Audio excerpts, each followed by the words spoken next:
இஸ்லாத்தில் ஆரம்பத்தில் வந்தவங்களை பற்றிய செய்திகளை பார்த்தா பலதரப்பட்ட செய்திகள் வருது, முரண்பட்டதாகவெல்லாம் வரும். அந்த முரண்பாடுக்கு முக்கியமான காரணம் என்னன்னு சொன்னால், இஸ்லாத்தை ஏற்பதை ரகசியமாக இருந்த ஒரு காலம். இப்போ நான் அந்த காலத்திலிருந்து நான் இஸ்லாத்துக்கு வந்தால் உங்களுக்கு தெரியாது. நீங்கள் போய் ரசூலுல்லாஹ் சந்தித்து இஸ்லாத்தை ஏற்றுக்கிட்டீங்கன்னா எனக்கு தெரியாது. அப்போ இஸ்லாத்தை ரெண்டு பேர் வெளிப்படையாக யார் டிக்ளேர் பண்ணாங்களோ அவங்க மட்டும்தான் தெரியும். வெளிப்படையாக டிக்ளேர் பண்ணாமல் மறைத்து வைத்து கொள்ளலாம் என்ற அனுமதியும் அப்போ இருந்துச்சு.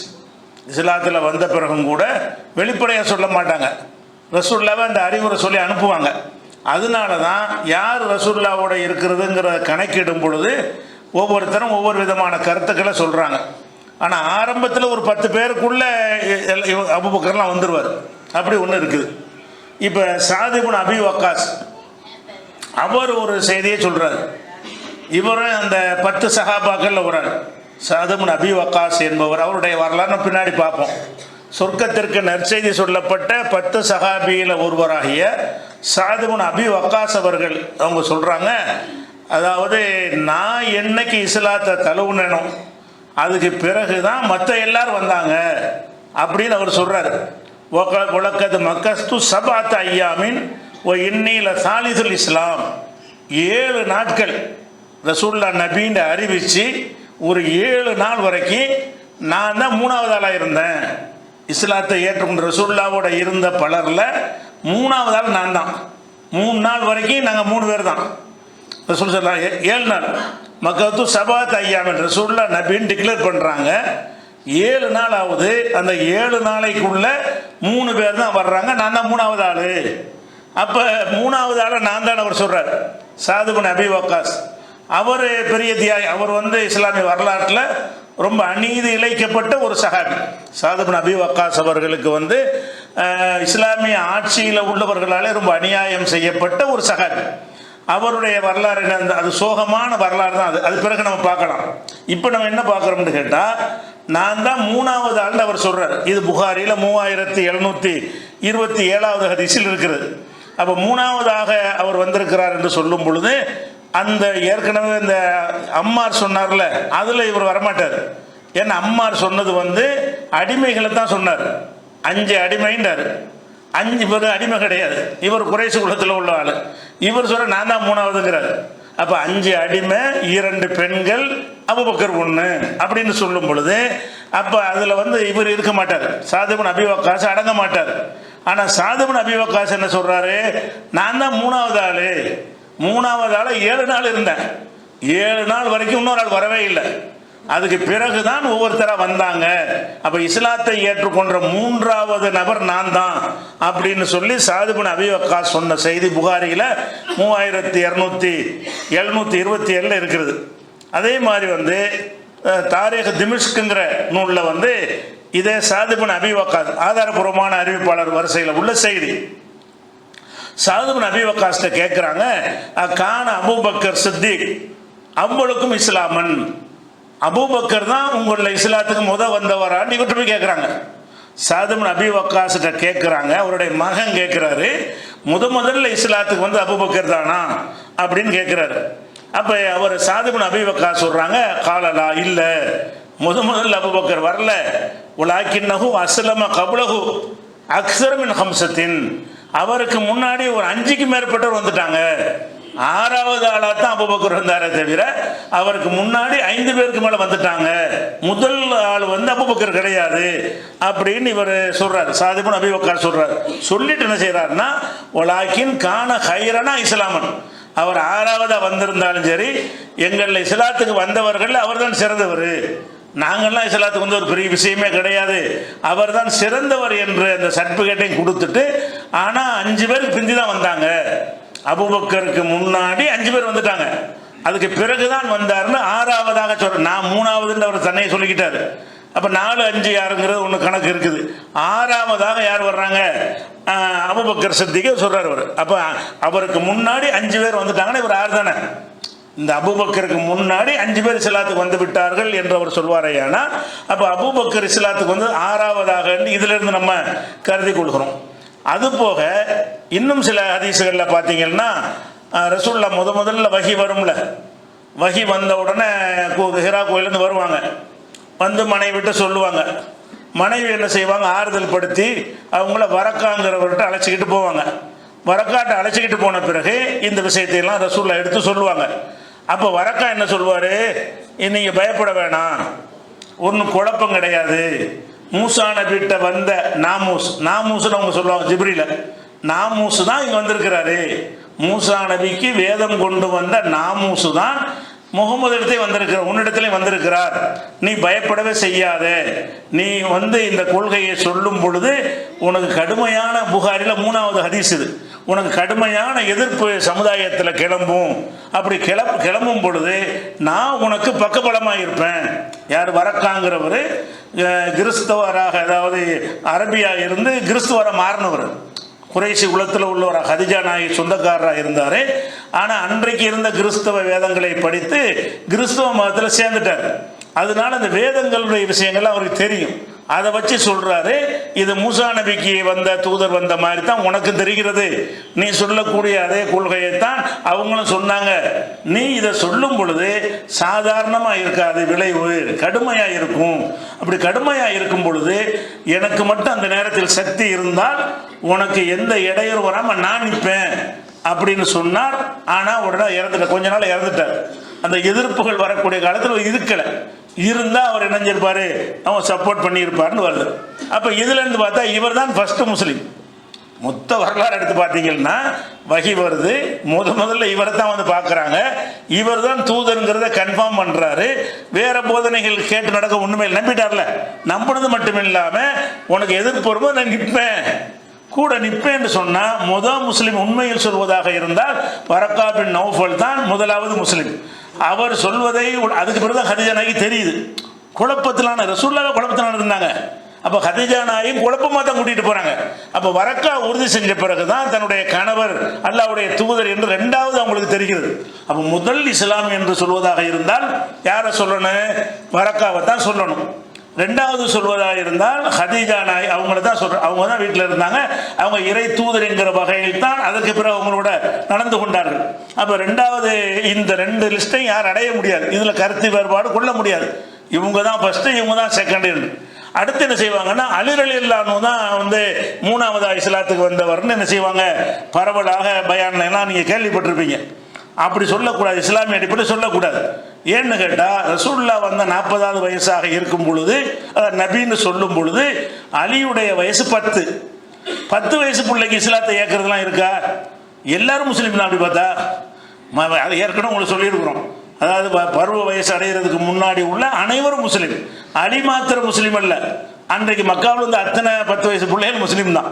அப்போ இஸ்லாத்தை ஏற்றுக்கிட்டார்னு சொல்கிற ஒரு லிஸ்ட்டில் கொண்டு அலியை சேர்க்கக்கூடாது. 5 வருஷத்துக்கு பிறகு ஒரு பருவம் அடைஞ்ச பிறகு தான் அவர் முஸ்லீம் கணக்கில் ஏற்றுக்கொண்டாருங்கிற கணக்கில் வருவார். பிறப்பால் முஸ்லீமில் வந்துடுவார். ஏன், எல்லா குழந்தையும் இஸ்லாமாக தான் பிறக்குது, எல்லா குழந்தைகளும் இஸ்லாமா பிறக்குது என்கிற வகையில் அலி முஸ்லீம் என்று கணக்கில் வருவார். அலி மாத்திரம் வரமாட்டார். அன்றைக்கு இருந்த அத்தனை காவியர்களுடைய பருவம் அடையாத பிள்ளைகளும் முஸ்லீம் தான். அது ஏற்கனவே முதல் நாளில் 2வது நாளில் உங்களுக்கு அதை விளக்கிட்டோம், அதுக்குரிய ஆதாரங்களை. அதனால முதல்ல ஏற்றுக்கொண்டு அலி சின்ன பிள்ளைக்கு போய் ஏற்றுக்கிட்டாருங்கிறாங்க.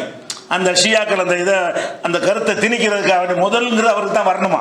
அதனால என்ன செய்யறாங்கன்னா இஸ்லாம் சொல்லாத ஒரு அடிப்படையில் இருந்து அவரை சொல்றாங்க. அலி அவர்கள் ஒரு 5-6 ஆண்டுகளுக்கு பிறகு பருவம் அடைஞ்சு ஏத்துக்கிறவார்ல, அப்பதான் ஒரு முஸ்லீம் ஆகுறாரு. அதுக்கு முன்னாடி நிறைய பேர் வந்துட்டாங்க. அந்த பருவ வயசு அடையக்கூடிய காலத்தில் ஏராளமான பேர் வந்துட்டாங்க.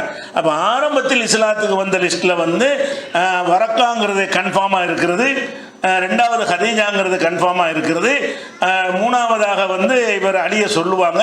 ஆனால் சொல்லக்கூடாது. அது ஏன்னு கேட்டால் ரசூலுல்லாஹ்வுடைய அந்த வீட்டிலாம் ரசூலுல்லாஹ் இருந்ததுனால ரசூலுல்லாஹ்வோட சேர்ந்து பேசிக்கிட்டு இருந்திருப்பாரே தவிர ஏற்றுக்கொள்ளுதல்ங்கிற என்பதற்கு பருவம் அடையணும்.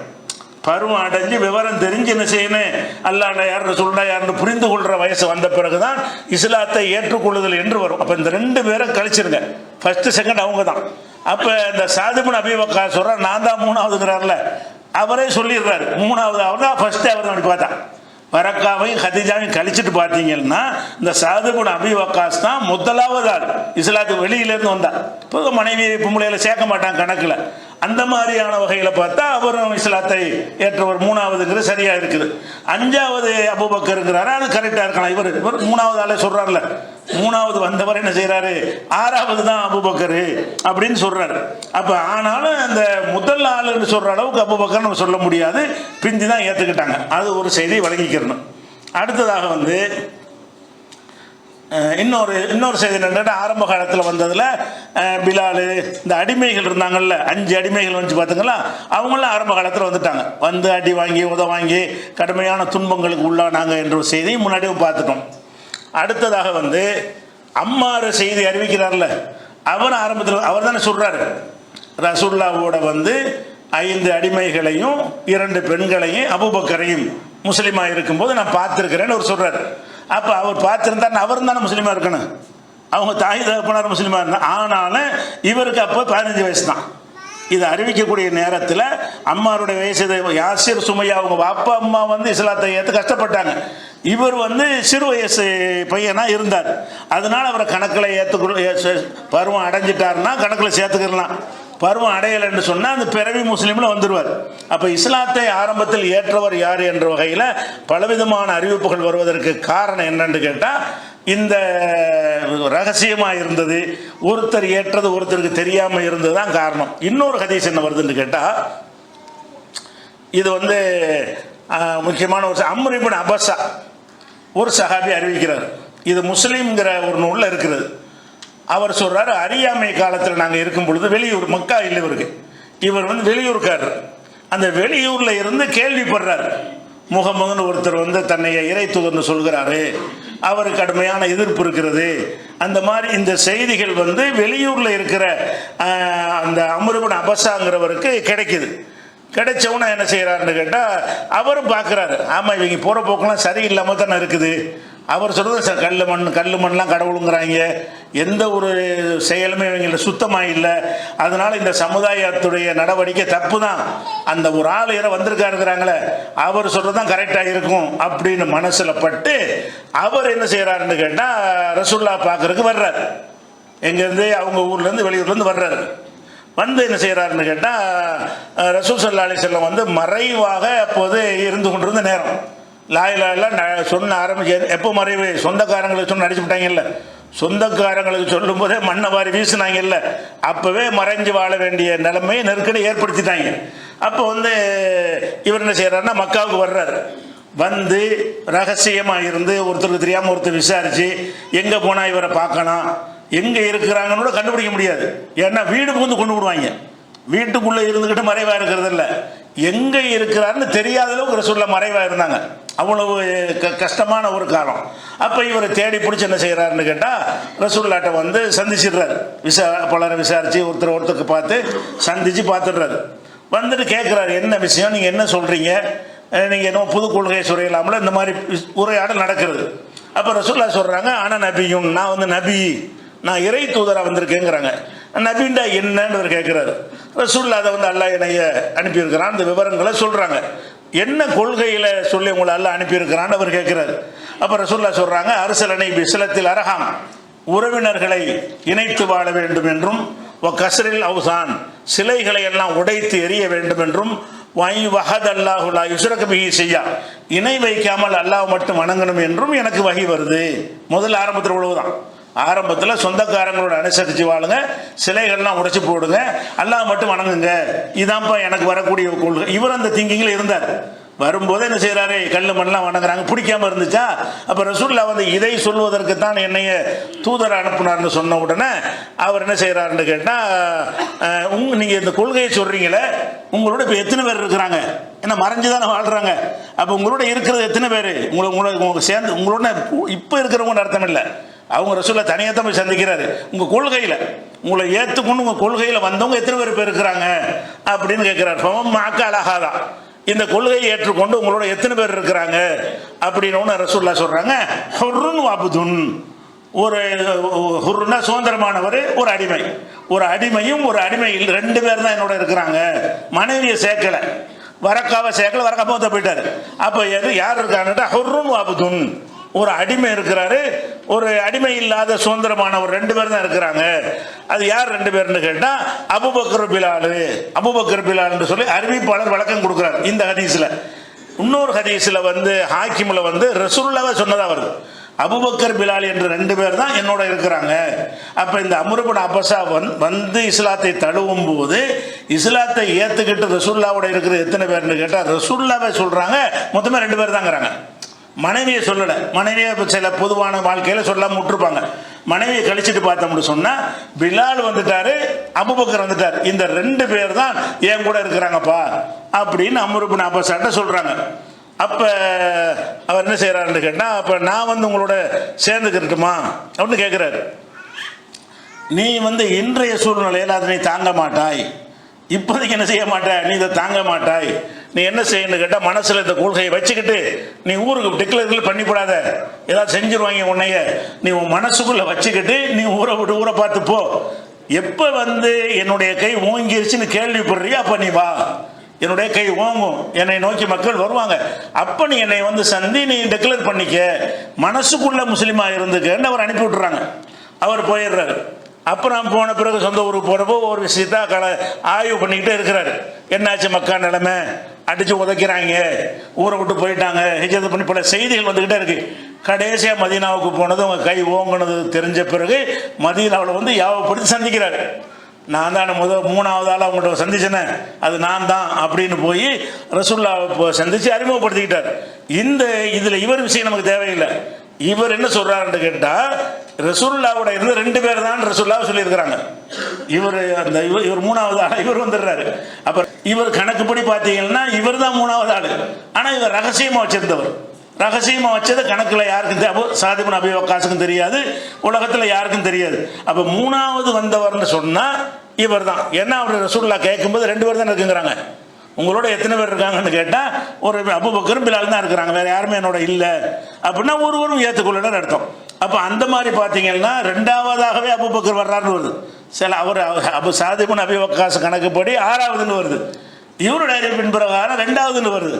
இந்த அறிவிப்புகள் குழப்பமாக வருவதற்கு காரணம் என்னன்னு கேட்டால் எல்லாம் மறைந்து கொண்டு ரகசியமாக இருந்த காரணத்தினால வந்தால் கூட வரலன்னு போய் சொல்லுவாங்க வெளியில் போய், ஏன்னா உயிரை காப்பாற்றிக்கிறதுக்காக அனுமதியெல்லாம் கொடுத்துருந்தாங்க.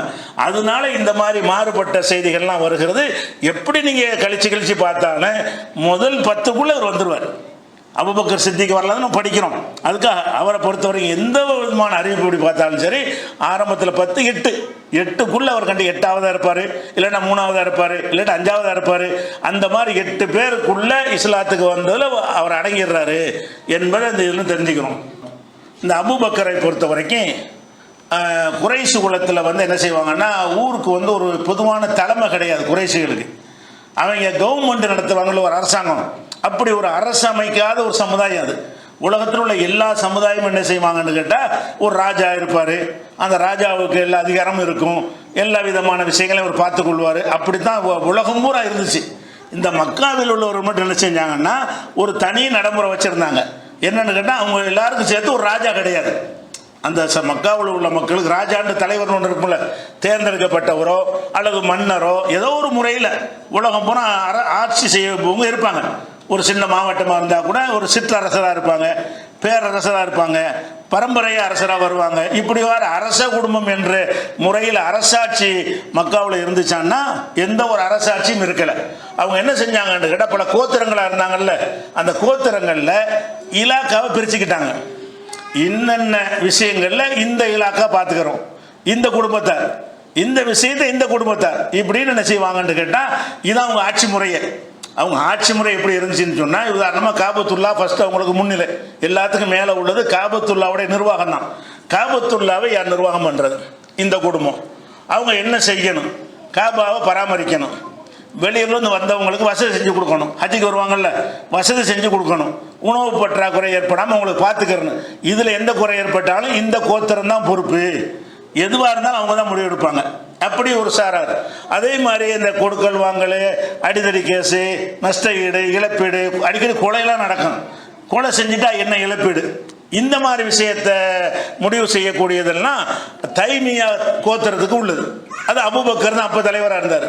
இவர் ஒரு பெரிய ஒரு நிர்வாகம் இவர் கையில் இருந்துச்சு. அபூபக்கர் அவர்கள்ட்ட வந்து மக்காவில் வந்து ஒருத்தர் அடிச்சுக்கிட்டானா, அடிச்சு நீ என்ன கொடுக்கணும், அவர் தீர்ப்பு அவர் தான் வழங்குவார். இந்த செக்ஷனுக்கு வேற ஆளுக்கு எடுக்க மாட்டாங்க. இதை இந்த ஒருத்தர் கொடுத்து அடித்து கொண்டார்கள்னா, கொலை செஞ்சுட்டாங்கன்னு சொன்னால், ஒருத்தன் சொத்தை ஒருத்தன் அபகரிச்சுட்டான்னு சொன்னால், ஒருத்தன் விட்டு ஆட்டை ஒருத்தன் அடித்து சாப்பிட்டான்னு சொன்னால், இந்த கேஸை வந்து எந்த கோத்திரம் விசாரிக்க மாட்டாங்க, இவர் தான் விசாரிப்பார். அந்த தைமியா கோத்திரம் தான் விசாரிக்க. அதுக்கு தலைவராக அபூபக்கர் இருந்தார். அப்போ அபூபக்கர் அன்றைக்கு இஸ்லாத்தை ஏற்கிற நேரத்தில் ஒரு 7 கோத்திரத்தார் கையில் அதிகாரம் இருந்துச்சு. அதில் ஒரு அதிகாரம் 7ல் 1 இவர், 7ல் ஒரு செக்ஷன் இவர் கையில் இருக்குது. 7 வகையான அதிகாரங்களில் ஒரு அதிகாரம் இவர் கையில் இருந்து ஒரு உயர்தரமான ஒரு அந்தஸ்தில் உள்ள ஒரு மனிதனாக அவர் இருக்கிறார். அப்போ அந்த மாதிரியான ஒரு அந்தஸ்து உள்ளவராக இருந்தார் என்பது இந்த ஜாகிலியா வரலாறுல இருந்து நம்ம அறிஞ்சிக்கிறோம். அடுத்ததாக வந்து இஸ்லாத்தை ஏற்றுக்கிட்டார். ஏற்றுக்கிட்ட பிறகு அதிகமானவர் என்ன செய்வாங்கன்னு கேட்டால், உமர் ரலியல்லாஹு வந்த பிறகு தான் வெளிப்படையாக மக்களுக்கு சொன்னாங்கன்னு பிரச்சாரம் பண்ணிகிட்டு இருக்கிறாங்க. அது தவறு. அபூபக்கர் எப்போ வந்தாரோ வந்தவுடனே வெளிப்படையாக தான் பேச ஆரம்பித்தார். அபூபக்கர் அவர்கள் ரகசியமாக வைத்துக் கொள்ளவில்லை, வெளிப்படையாக தன்னை முஸ்லீம் என்று அறிவித்துக் கொண்டார்கள். அறிவித்துக் கொண்டது மாத்திரம் இல்லாமல் எல்லா கட்டத்திலையும் இப்போ ரசூலுல்லாஹ் வந்து அடிப்பாங்க இல்லை, காபத்துல்லாவில் அந்த ஒட்டக கூடலாம் வைப்பாங்க இல்லை, அந்த மாதிரி பல சம்பவங்கள் நடந்திருக்கு. ஃபாத்திமா நாயை வந்து அப்புறப்படுத்துகிற சம்பவத்தை நம்ம பரவலாக அறிஞ்சிருப்போம்.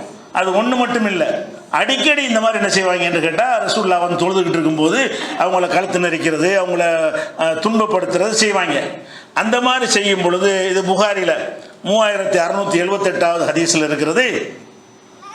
உக்குபா பின் அபி முய்யித்துங்கிறவன், அவன் ஒரு கொடியவனாக இருந்தான். அவன் என்ன செய்கிறான்னா, ரசூலுல்லாஹ் தொழுதுகிட்டு இருக்கும் பொழுது அவங்களுடைய இந்த மேலாடை இருக்கும்ல, சட்டைக்கு பதிலாக மேலே துணி மாதிரி போட்டிருப்பாங்க, அதை கழுத்தில் போட்டு அவங்க ஆடையை போட்டு இறுக்கி என்ன செய்கிறான், கழுத்தை நெரிக்கிறான்.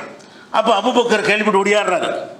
அப்போ அபூபக்கர் வந்து மறைச்சிக்கிட்டு இருக்கலன்னு சொல்ல வர்றான். அவர் ஒரு முரட்டுத்தனமான ஆளாக இருந்தால் கூட அவர் ஓடி வந்து ரசூலுல்லாஹ் அப்படி கழுத்து நெரிக்கிறத பார்த்துட்டு ஓடி வந்து என்ன செய்கிறாருன்னு அவனை தட்டி விட்டுட்டு, ஏன்னா அல்லாஹ் தான் இறைவன் சொல்கிற ஒரு ஆளை எதுக்குள்ள நீங்கள் கொல்ல பார்க்குறீங்கன்னு சொல்லி அவங்களுக்கு எதிராக கடுமையான ஒரு நிலைப்பாட்டை எடுத்து, இவர் வந்தவொன்னே இப்போ இவருக்கு ஒரு கோத்திரம் இருக்கிற காரணத்தினால இவரை போய் ஒரு ஒன்றும் செய்ய மாட்டாங்க. இந்த துவக்க காலத்தில் அவர் தைரியமாக வந்து அதை செஞ்சிருக்காருன்னு பார்க்குறோம். அப்போ அபூபக்கர் அவர்கள் வந்து மறைந்து இஸ்லாத்தை வச்சுக்கிறார். என்னைக்கு இஸ்லாத்தை வெளிப்படையாக தானே சொல்றாரு, ரசூலுல்லாஹ்வுக்கு சப்போர்ட் பண்றாரு. ஏண்டா அடிக்கிறேன், அடிச்சவனை திருப்பி என்ன செய்யறாரு, அடிக்கிறாரு. அந்த அளவுக்கு தைரியமாக இருந்த காட்சியை 3678 புகாரியில் பார்க்கணும். அதே மாதிரி வந்து 3905 புகாரியில், இது ஒரு பெரிய ஹதீஸ். இஸ்லாத்தை ஏற்ற பிறகு அபூபக்கர் எப்படி நடந்துக்கிட்டார்னு சொன்னால், அவர் வந்து ரொம்ப வெளிப்படையாக இவர் வந்து அதை இஸ்லாத்தை காட்டுற காரணத்தினால தொல்லை கொடுத்துட்டே வந்தாங்க. இவருக்குரிய சப்போர்ட்டு கொஞ்சம் கொஞ்சமாக குறையுது. குடும்பத்தாருக்கு சப்போர்ட்டுக்கு நிற்பாங்க. எதற்கு நிற்பாங்க, முதல் தடவை நிற்பாங்க. 2வது தடவை பிரச்சனை ஆகிட்டு வந்தால் உனக்கு இதே வேலையை போச்சு போயான்னு சொல்லி 10 பேர் போயிடுவாங்க. மறுபடியும் அடிச்சுட்டான்னு பஞ்சாயத்து வந்தால் இன்னும் 10 பேர் போயிடுவாங்க. கடைசியில் உனக்கு இதே வேலையாக போச்சு, நீ பாட்டு மழையை பார்க்க வேண்டிய உனக்காக நாங்கள் வந்துக்கிட்டு இருப்போமா என்று கைவிட்டாங்க எல்லாரும். அபூபக்கரை வந்து அவருடைய கோத்திரத்தார்கள் வந்து கைவிட்டது காரணம், இவர் ரொம்ப உறுதிப்பாடாக இருக்கிறார். என்னத்தை சொன்னாலும் கேட்க மாட்டேங்கிறார். நான் வந்து இஸ்லாத்தில் தான் இருப்பேன் என்பதை வெளிப்படையாக சொல்கிறாருன்றவுடனே அவருக்கு குடும்பத்தார் கைவிட்ட உடனே ஊரில் வாழ முடியாதனால குடும்பத்துக்கு பயந்துட்டு தான் சும்மா இருந்தாங்க. குடும்பத்தாரும் கைவிடுற அளவுக்கு இவர் எல்லை மீறி என்ன செய்கிறார், அவங்க பார்வையில் எல்லை மீறி இஸ்லாத்தை என்ன செய்கிறாரு, காட்டிக்கிறார், வெளிப்படையாக காட்டிக்கிறார். அதோடு என்ன செய்கிறாரு, நம்ம ஹிஜ்ரத்து பண்ணி போயிடுவோம் என்று ஹிஜ்ரத்து பண்ணலான்னு சொல்லி புறப்பட்டு மூட்டை முடிச்சு நான் தேவையானதை எடுத்துக்கிட்டு ஊரை விட்டு போயிட்டு இருக்கிறார். அவர் போயிட்டு இருக்கும் பொழுது ஏற்கனவே சொன்ன சம்பவம் தான், வேற ஒரு விஷயத்துக்காக இப்னு தகனான்னு ஒரு ஆள் வந்து அவரை வழிமறிப்பார். என்னப்பா என் ஊர் விட்டு போகிற, நீ நல்லதானே இருந்த, ஊரையே காலி பண்ணிட்டு போகிற மாதிரி தெரியுது, என்ன மேட்ரு, இவர் சொல்லுவார். அப்போ என்ன செய்வார்னா, உன்னை மாதிரிலாம் போகக்கூடாது, நீ நல்ல மனுஷன், ஊருக்கு உதவுற மனுஷன், ஏழைகளுக்கு உதவுற மனுஷன், நீ வந்து ஊரில் உன்னை மாதிரி கண்டிப்பாக ஊரில் இருக்கணும், உன்னை எவனும் எதுவும் செய்யாமல் நான் பார்த்துக்கிறேன். இவர் கொஞ்சம் பயப்படுவாங்க. அது இவர் ஒரு கோத்திரத்துடைய தலைவர். அவர் என்ன செய்கிறாருன்னா, நான் உனக்கு அடைக்கலம் தர்றேன், நீ வான்னு சொல்லி கூட்டிகிட்டு போய், அரபுகள்கிட்ட ஒரு பழக்கம் இருந்தது. என்ன பழக்கம்னு கேட்டால், ஒரு ஆள் அவங்கள சேர்ந்தவர் அடைக்கலம் கொடுத்துட்டாருன்னு சொன்னால் கை வைக்க மாட்டாங்க. யாராவது ஒரு ஆள் நான் அடைக்கலம் கொடுத்துருக்கேன்னு ஒருத்தர் அங்கே உள்ளவர் சொல்லிட்டாருன்னு சொன்னால் மீதி உள்ள எவரும் அவன்கிட்ட கை வைக்க மாட்டாங்க. அது ஒரு நல்ல ஒரு பழக்கம். நம்மளை சேர்ந்தவர் அடைக்கலம் கொடுத்துட்டாரு, நம்மளை சேர்ந்தவர் கூட்டிகிட்டு வந்துட்டாரு அப்படின்னு நினச்சிக்கிடுவாங்க. அப்போ இப்னு தகனா என்ன செய்கிறாருன்னு கேட்டால் இவர் கூட்டிகிட்டு போய் ஊர் மக்கள்லாம் அவர் கோத்திரத்தை கூப்பிடுறாரு. கூப்பிட்டு இந்த அபூபக்கர் மேலாலும் நமக்கு வேணும், அவரை நீங்கள் விரட்டாதீங்க, நீங்கள் விரட்டினாலே இப்போ நான் அடைக்கலம் கொடுத்துட்டேன், அவர் மேலே நீங்கள் யாரும் கை வைக்கக்கூடாது அப்படின்னு அவர் சொல்கிறார். அவங்க என்ன சொல்கிறாங்கன்னா, நீ அடைக்கலம் கொடு பரவாயில்லை, ஆனால் சில கண்டிஷன் இருக்குதுக்கு. என்ன கண்டிஷன்னா, இவர் ராத்திரிலாம் வந்துட்டு தொழுவுறேன்னு சொல்லி சத்தம் போட்டு ஓதுறாரு. எங்கள் வீட்டு பெண்களுக்கெல்லாம் டிஸ்டர்ப் ஆகுது, ராத்திரிலாம் ஓத ஆரம்பிச்சிருவாராம். போதுன்னா வந்து குழந்தைகள் சிறுவர்கள்லாம் பயப்படுறாங்க, பொம்பளைகளுக்கெல்லாம் கன்ஃபியூஸ் ஆகுது, என்ன இவர் ஓதுறாரு, ஒரு மந்திரவாதி சொல்லு மாதிரி இருக்கு அப்படின்னு குரானை பற்றி இப்படியெல்லாம் ஈர்க்கப்பட்டுருவாங்கன்னு பயப்படுறாங்க. அப்போ என்ன செய்யறா, ஒரு வீட்டுக்குள்ளே என்ன வேணாலும் செஞ்சுக்கிட்டோம், வெளியில் சத்தம் வரக்கூடாது. இந்த கண்டிஷனுக்கு ஒத்துக்கிட்டா நீங்கள் கொடுத்த அடைக்கலத்தை நாங்கள் ஏற்றுக்கிறோம், அப்படி இல்லைன்னா அது சரி வராதுன்னு கண்டிஷன் போடுறாங்க. இவர் அந்த கண்டிஷனை போய் அபூபக்கர்ட்ட சொல்கிறார், இந்தாப்பா உனக்கு நான் கூட்டி கஷ்டப்பட்டு வந்திருக்கிறேன், நான் அடைக்கலம் கொடுக்குறேன், நீ பாட்டுக்கு பழையபடி சத்தம் போட்டு ஊதி ஊரெல்லாம் எழுப்பி விட்டுறாத, உனக்குள்ள அடைக்கலத்தை நான் வாபஸ் வாங்குறவர் வந்துடும் எவ்வளோ சொல்கிறார். சரி அப்படி நடந்துக்கிறேன்னு சொல்லி அவர் அபூபக்கர் என்ன செய்கிறாங்கன்னா, மறுபடியும் வீட்டில் ரகசியமாக 2 நாளைக்கு 3 நாளைக்கு தான் இருக்கிறாரு, அவரால் இருக்க முடியல. அப்புறம் என்ன செய்கிறாருன்னா, நீ என்ன தடுக்கிறேன்னு சொல்லி வீட்டுடைய முற்றத்தில் ஒரு வெளியில் தெரியாமல் பள்ளிவாசல் கட்டுறாரு. இஸ்லாமிய வரலாற்றில் முதல்ல கட்டப்பட்ட பள்ளிவாசல். அவர் என்ன செய்கிறாருன்னா, சின்னது அவர் தொழுகிற அளவுக்கு என்ன செய்கிறார், அவருடைய இடத்துலையே இது பள்ளி வாசல்னு இதை இறைவனை வழிபடுறக்கூடிய இடம்னே கட்டுறாரு. மஸ்ஜிதை கட்டினார்னா அந்த ஹதீஸுடைய வருது 3905. அப்போ மதீனாவில் மஸ்ஜித் நபவிலாம் கட்டுறதுக்கு முன்னாடி இஸ்லாமின் பெயரால் இந்த உம்மத்தில் கட்டப்பட்ட முதல் பள்ளிவாசல் இவர் கட்டின பள்ளிவாசல். அவர் சொந்த இடத்துல சொந்த செலவில் சொந்த வணக்கத்துக்காக அவர் கட்டி கொண்டார். ஒரு பள்ளிவாசலை கட்டிக்கிட்டு அவர் பாட்டுக்கு தொழுகிறது, குரான் ஓதுறது, ரொம்ப அதிக சத்தம் போட ஆரம்பிச்சிட்டாரு. வீட்டுக்குள்ளே இருந்து பண்ணால் வீட்டோடு போயிடும், வீட்டுக்கு வெளியில் வந்து ஒரு பள்ளிவாசல் மாதிரி கட்டிக்கிட்டு அங்கேருந்து செய்ய ஆரம்பித்தோடனே எல்லாம் கொந்தளிச்சு வந்துட்டாங்க. வந்து இவர்கிட்ட வரல, அடைக்கலம் கொடுத்துட்டு போயிட்டாங்க. இப்னு தகனாட்ட போய் நீ என்ன சொல்லி கூட்டிகிட்டு வந்த, இப்போ என்ன நடந்துக்கிட்டு இருக்குது, எல்லாத்தையும் இவர் மீறுறாரு என்று அவர்கிட்ட எடுத்து சொன்னோன்னே அவர் திரும்ப வந்து அபூபக்கர்கிட்ட பேசுகிறாரு. ஏன்பா இந்த மாதிரி செய்கிறேன், உனக்கு எவ்வளோ கஷ்டப்பட்டு நான் வந்து அடைக்கலம் கொடுத்தேன், என்னோடய அடைக்கலத்துக்கு நான் அர்த்தம் இல்லாமல் ஆக்கிட்டியே, இனிமேலாவது ஒழுங்காக நடான்னு சொன்னோன்னே, இல்லைங்க நீங்கள் அடைக்கலம்னா கொடுக்க வேணாம், எனக்கு இயலாது, நான் இஸ்லாத்தை கடைப்பிடிக்கிறது என்னால் அது விட்டுவிட முடியாது, அது என்ன கஷ்டம் தான் நான் தாங்கிக்கிறேன், எனக்கு அல்லாஹ் ரசூலுடைய உதவி போதும், உங்கள் உதவி எனக்கு தேவையில்லை, உங்கள் அடைக்கலத்தை நீங்கள் பிடிங்கன்னு இருந்தாங்க வச்சுக்கிறங்க அப்படின்ட்டார். எனக்கு நீங்கள் அடைக்கலம் தர வேணாம், எனக்கு கண்டிஷன் போட வேணாம், இவங்க என்ன செஞ்சாலும் நான் பார்த்துக்கிறேன். அப்போ அந்த கொள்கை உறுதி எப்படி இருக்குன்னு கேட்டால், யாராவது பாதுகாப்பு தந்தால் மறைஞ்சிக்கிட்டு தன்னை அப்படி நினைக்கவே இல்லை. நான் ஒரு முஸ்லீம், இஸ்லாத்தை ஏற்றுக்கிட்டேன், இதை சொல்வது நீ என்னடா தடுக்கிறது, ஊரே திரண்டு வா, உலகமே திரண்டு வா, சொந்த பந்தமே திரண்டு வா, அதுக்காகலாம் நான் பயப்பட மாட்டேன், விட்டு கொடுக்க மாட்டேன்னு சொல்லி உறுதிப்பாடு அப்படி காட்டணும். மறைஞ்சே இருக்க கிடையாது.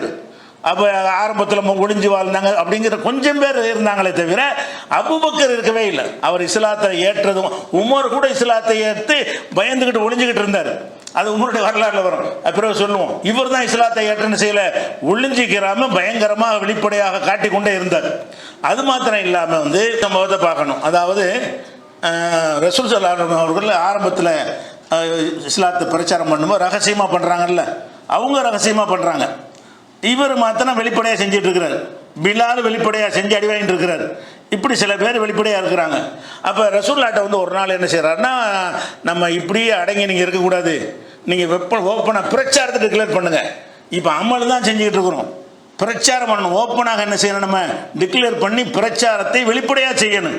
காபத்துல்லாவில் போய் செய்யணும், மஸ்ஜிதுல் ஹராமில் போய் இந்த கலிமா தௌஹீத் என்ன செய்யணும், பேசணும், இனிமேல் நம்ம மறைஞ்சிருக்கக்கூடாது என்று அபூபக்கர் அவர்கள் ரசூலுல்லாஹ்ட்ட வற்புறுத்திக்கிட்டே இருக்கிறாங்க.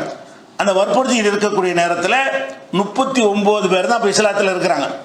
இந்த சம்பவத்தை ரசூலுல்லாஹ் அபூபக்கர் வற்புறுத்தும் பொழுது அப்போ ரசூலுல்லாஹ் என்ன செய்வாங்கன்னு கேட்டால், இல்லைப்பா நம்ம ரொம்ப கம்மியாக இருக்கிறோம், இன்னும் கலீலுன் ரொம்ப ரொம்ப ரொம்ப குறைவாக இருக்கிறோம், வெளிப்படையாக பண்ணோம்னா அனைவருக்கும் பாதிப்பு வந்துடும் அப்படின்னு ரசூல் ஸல்லல்லாஹு அலைஹி வஸல்லம் அடக்கி வாசிக்க சொல்கிறாங்க.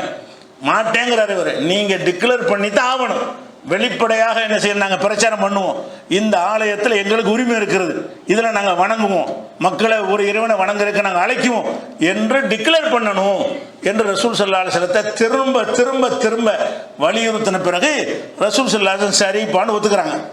அதை ஒத்துக்கிற போது 39 பேர் தான் இருக்கிறாங்க.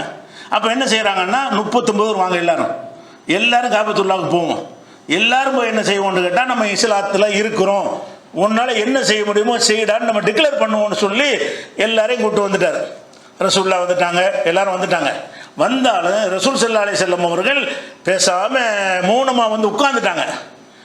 இவர் தான் எந்திரிச்சு பேச ஆரம்பிக்கிறார். ரசூல்லா பேசவே இல்லை. இஸ்லாத்துக்காக ஆற்றப்பட்ட காபாவில் ஆற்றப்பட்ட முதல் குத்பா இவர் குத்பா தான். அந்த காபத்துல்லாவில் எல்லாத்துலேயும் முதலாவது நிற்பார். முதல் குத்பா யாருன்னு கேட்டால் இவர் என்ன செய்கிறாரு, மக்களெல்லாம் அழைக்கிறாரு. மக்களே, நாங்கள்லாம் இஸ்லாம்ங்கிற மார்க்கத்தில் இருக்கிறோம், ஒரே இடத்தை வணங்குவோம், இதில் எங்களுக்கு உரிமை இருக்கிறது, இதன் பக்கம் நாங்கள் உங்களை அழைக்குவோம்னு சொல்லி இவர் வந்து ஏகத்துவத்தை பிரச்சாரம் பண்ண ஆரம்பிக்கிறார். அதனால் ஒரு நல்ல சிறந்த உரை நிகழ்த்துகிற திறமை உள்ளவராக இருந்தார். அந்த ஹலீஃபாவை தேர்ந்தெடுப்பாங்கல்ல, அந்த உரையை படித்தாலே பின்னாடி வரும். அவருடைய சொல்லாற்றல் வந்து ரொம்ப சிறப்பானதாக இருக்கும். அந்த மாதிரி ஒரு ஆற்றல் மிக்கவராக இருந்ததுனால எல்லாரும் ஈர்க்கிற மாதிரி பேசுகிறாரு. பேசினவனு என்ன செய்கிறாங்கன்னா, கேள்விப்பட்டு இந்த மாதிரி வந்துட்டாங்க, ரகசியமாக இருந்தவங்க பள்ளிக்குள்ளே வந்துட்டாங்க, அவங்களே பிரச்சாரம் பண்ண ஆரம்பிக்கிறாங்க, அவங்கள பயான் பண்ணுறாங்க என்று சொன்ன உடனே கூட்டமாக திரண்டு வந்து அவர் அபூபக்கரையும் அடிக்கிறாங்க பயங்கரமாக. ரசூலுல்லாவும் தாக்கப்படுற, ரசூலுல்லா வந்து முகத்தில் தாக்கப்படுறாங்க. இவரை வந்து செருப்பாலையெல்லாம் அடிக்கிறாங்க. அபூபக்கர் சித்திக் அடித்து எந்த அளவுக்குன்னா, அடி வேதனையில் வந்து மூர்ச்சையாகி ஆகிரு நகார்னு மகரிபில் தான் எந்திரிக்கிறாரு. இது காலையில் போய் அவங்க என்ன செய்கிறாங்கன்னா பிரச்சாரம் பண்ணுறாங்க. இவங்க அடியுடைய தாக்கம் எவ்வளோ இருந்துச்சுன்னு கேட்டால் மூர்ச்சை அடைஞ்சு விழுந்துட்டார். மற்றவங்களாம் செதறி ஓடி போயிட்டாங்க. இவர் வந்து மூர்ச்சை ஆனவன்னு அவங்க குடும்பத்தாரெலாம் தூக்கிட்டு போயிட்டாங்க. பேச்சு மூச்சு இல்லாமல் கிடக்கிறாரு. அப்போ இவங்க குடும்பத்தாரெலாம் என்ன சொல்கிறாங்கன்னா, இவர் பேச்சு மூச்சு இல்லாமல் இருக்கார், மூத்தா மட்டும் போயிட்டாருன்னு சொன்னால் அடித்தான்ல அந்த உக்குப்பாங்கிறவன், அவனை நாங்கள் கொள்ளுவோம். இவர் பொழைச்சி ஆரம்பத்தில் சப்போர்ட்டை தான் நாங்கள் கோத்தெடுத்தார். அப்போ அவர் பொழைச்சிட்டாருன்னா நீங்கள் தப்பிச்சிங்க. அபூபக்கர் இந்த இதில் இறந்துட்டாருன்னு சொன்னால் அந்த யார் அடித்தானோ அவனை நாங்கள் என்ன செய்வோம், கொலை பண்ணிடுவோம் அப்படின்னு இந்த கோத்திரத்தின் சார்பாக டிக்ளேர் பண்ணுறாங்க. மகரிப் ஆயிடுச்சு. மகரிப் லேசாக மயக்கம் தெளியுது. மயக்கம் தெளிஞ்சு என்ன செய்கிறாருன்னு கேட்டால் உடனே கேட்குறாரு அவங்க அம்மாட்ட, அம்மா உம்முல் ஹைர சல்மா அப்போ இஸ்லாத்துக்கு வரல. அப்போ தான் கேட்குறாரு அம்மாட்ட, என்ன செய்கிறாருன்னா, ரசூல்லா எப்படி இருக்கிறாங்க, இவர் அடி வாங்கி மூச்சையை கிடக்கிறாரு, அப்போ ரசூல் ஸல்லல்லாஹு அலைஹி வஸல்லம் எப்படி இருக்கிறாங்க அப்படின்னு. இந்த அம்மாவுக்கு என்ன தெரியும், எனக்கு என்னப்பா தெரியும் இதை பற்றி அப்படின்னு கேட்குறாங்க. இல்லை எப்படியானு விசாரிச்சு சொல்லு, எனக்கு தெரியலப்பா ரசூல்லா என்ன ஆனான்னு எனக்கு தெரியலை. அப்போ ரசூலுல்லா சொல்லுவாங்க, நீ உம்மு ஜமீல்கிட்ட போ. உம்மு ஜமீல்னு சொன்னால் உமர் ரலியல்லாஹுடைய சகோதரி. அவங்க ஆரம்பத்தில் இஸ்லாத்தை ஏற்று மறைவாக இருந்துக்கிட்டு இருக்கிறாங்க. சரியான உறுதியான ஒரு பெண்மணி. அப்போ இவங்களும் அந்த லிஸ்ட்டில் வந்துடுறாங்க. ஒரு நம்பர் ஆரம்பத்தில் இஸ்லாத்தில் வந்து பார்த்தீங்கன்னா அந்த உம்மு ஜமீலை பற்றி ரசூலுல்லா சொல்கிறாங்க. எப்படி அபூபக்கர் சொல்கிறாங்க, தன்னுடைய தாயார்கிட்ட சொல்கிறாங்க, நீ போய் உம்மு ஜமீல்கிட்ட கேளு, அவங்க இஸ்லாத்தை ஏற்றுக்கிட்ட பெண்ணாக இருக்கிறதுனால ரசூலுல்லாஹ்க்கு என்ன ஆச்சு, அவங்க என்ன எப்படி இருக்கிறாங்க, இப்போ எங்கே இருக்கிறாங்க, எல்லா விவரமும் அவங்க சொல்லுவாங்க அப்படின்னு தாயாரை அனுப்பி வைக்கிறாங்க உம்மு ஜமீல்ங்கிற அம்மாட்ட. இந்த அம்மா போய் உம்மு ஜமீல்கிட்ட போய், என்னம்மா அபூபக்கருடைய அம்மா நான் வந்திருக்கிறேன், முகமது எப்படி இருக்கிறாங்கன்னு கேட்குறாங்க. அபூபக்கர்னு எனக்கு தெரியும், யாருன்னு தெரியாது, ஏன்னா அவங்க மறைஞ்சு வாழ்கிறாங்கல்ல, வேற ஏதோ உள்நோக்கம் இருக்குமான்னு என்ன செய்கிறாங்க, அந்த அம்மா வந்து எனக்கு அபூபக்கரையும் தெரியாது முகமதையும் தெரியாது அப்படிங்கிறாங்க. இல்லைம்மா என் பையன் ரொம்ப இந்த மாதிரி வேதனையில் இருக்கிறான், எங்கே இருக்கான்னு தெரிஞ்சுக்கிற விரும்புகிறான்னு சொன்னோன்னே, சரி நான் வந்து அங்கே வர்றேன் உங்களோட, நான் வந்து அவர்கிட்ட பேசிக்கிறேன் அப்படின்னு சொல்லிட்டு அந்த அம்மா என்ன செய்கிறாங்க, கூட வர்றாங்க. இவங்க வேறு நோக்கத்தில் வந்திருக்காங்க. தாயை கூட சந்தேகப்படுறாங்க, இவங்க ஒரு நோக்கத்தில் வந்து ரசூலுல்லாஹ் இருக்கிறத நம்மள்ட்ட இருந்து அறிஞ்சு அவரை போய் தாக்கிடுவாங்களோ என்று பயந்துக்கிட்டு இவங்க கேட்கும்போது சொல்லலை. அபூபக்கர்கிட்ட சொல்லிடுவாங்க. அம்மா வந்து இஸ்லாத்துக்கு வராத காரணத்தினால அவங்க என்ன செய்கிறாங்க, எனக்கு அபூபக்கரையும் தெரியாது முகமதையும் தெரியாதுன்றாங்க. அவங்க ரொம்ப பதறதை பார்த்துட்டு, நான் வேண்டாம் வந்து உங்கள் மகன்கிட்ட பேசிக்கிறேன், என்னை கூட்டிகிட்டு போங்கன்றவுடனே உம்மு ஜமீலை கூட்டிக்கிட்டு அவங்க உம்முல் ஹைரு சல்மாங்கிறவங்க வர்ற அபூபக்கருடைய தாயார் வர்றாங்க. வந்து அபூபக்கர்கிட்ட வந்தோடனே அபூபக்கர்கிட்ட கேட்குறாங்க, என்னென்னு கேட்கும்போது அவங்க சொல்கிறாங்க, ஒன்றும் இல்லை, நல்லா இருக்கிறாங்க, அவங்க முகத்தில் சின்ன காயம், அர்க்கமுடைய வீட்டில் இருக்கிறாங்க, அர்க்கமுடு அவர் வீட்டிலாம் மறைவாக இருப்பாங்க, அவருடைய வீட்டில் இருக்கிறாங்க, இப்போ எந்த குறையும் இல்லைன்னு இவங்களுக்கு எல்லாம் தெரிஞ்சிருக்குது. இதை சொன்னோன்னு என்ன செய்கிறாங்கன்னா, என்னை அங்கே கூட்டிகிட்டு போங்க, என்னை அங்கே கூட்டிகிட்டு போகிற வரைக்கும் நான் தண்ணி கூட குடிக்க மாட்டேங்கிறார் யார், அபூபக்கர் அவர்கள் வந்து நான் தண்ணி கூட சாப்பிட மாட்டேன் அப்படிங்கிறார். அப்புறமேல அவரை வற்புறுத்தி கொண்டு போய் கூட்டிகிட்டு போய் ரசூலுல்லாவை பார்த்து அந்த சந்தித்த பிறகு தான் சாப்பிட்றாரு. அப்போ எதுன்னு கேட்டால், இந்த ஆரம்ப காலத்தில் தைரியமாக இஸ்லாத்தை வெளிப்படையாக சொல்லாமல் பயந்து கொண்டிருந்தார்கள், அது ஒரு கட்டம். இருந்தாலும் இவர் தான் முதல்ல டிக்ளேர் பண்ண வச்சவர். அந்த வரலாற்றில் வந்து உமர் தான் பண்ணார்னு சொல்லி உல்டா பண்ணி நினைஞ்சிட்டாங்க. இவருடைய ஒரு மகத்துவத்தை குறைச்சி விட்டாங்க. முதல்ல இஸ்லாத்தை வந்து வெளிப்படையாக அறிவித்தவர் யாருன்னு கேட்டால் அபூபக்கர் தான். அதுக்கு இந்த ஒரு சம்பவம் ஆதாரமாக இருக்குது.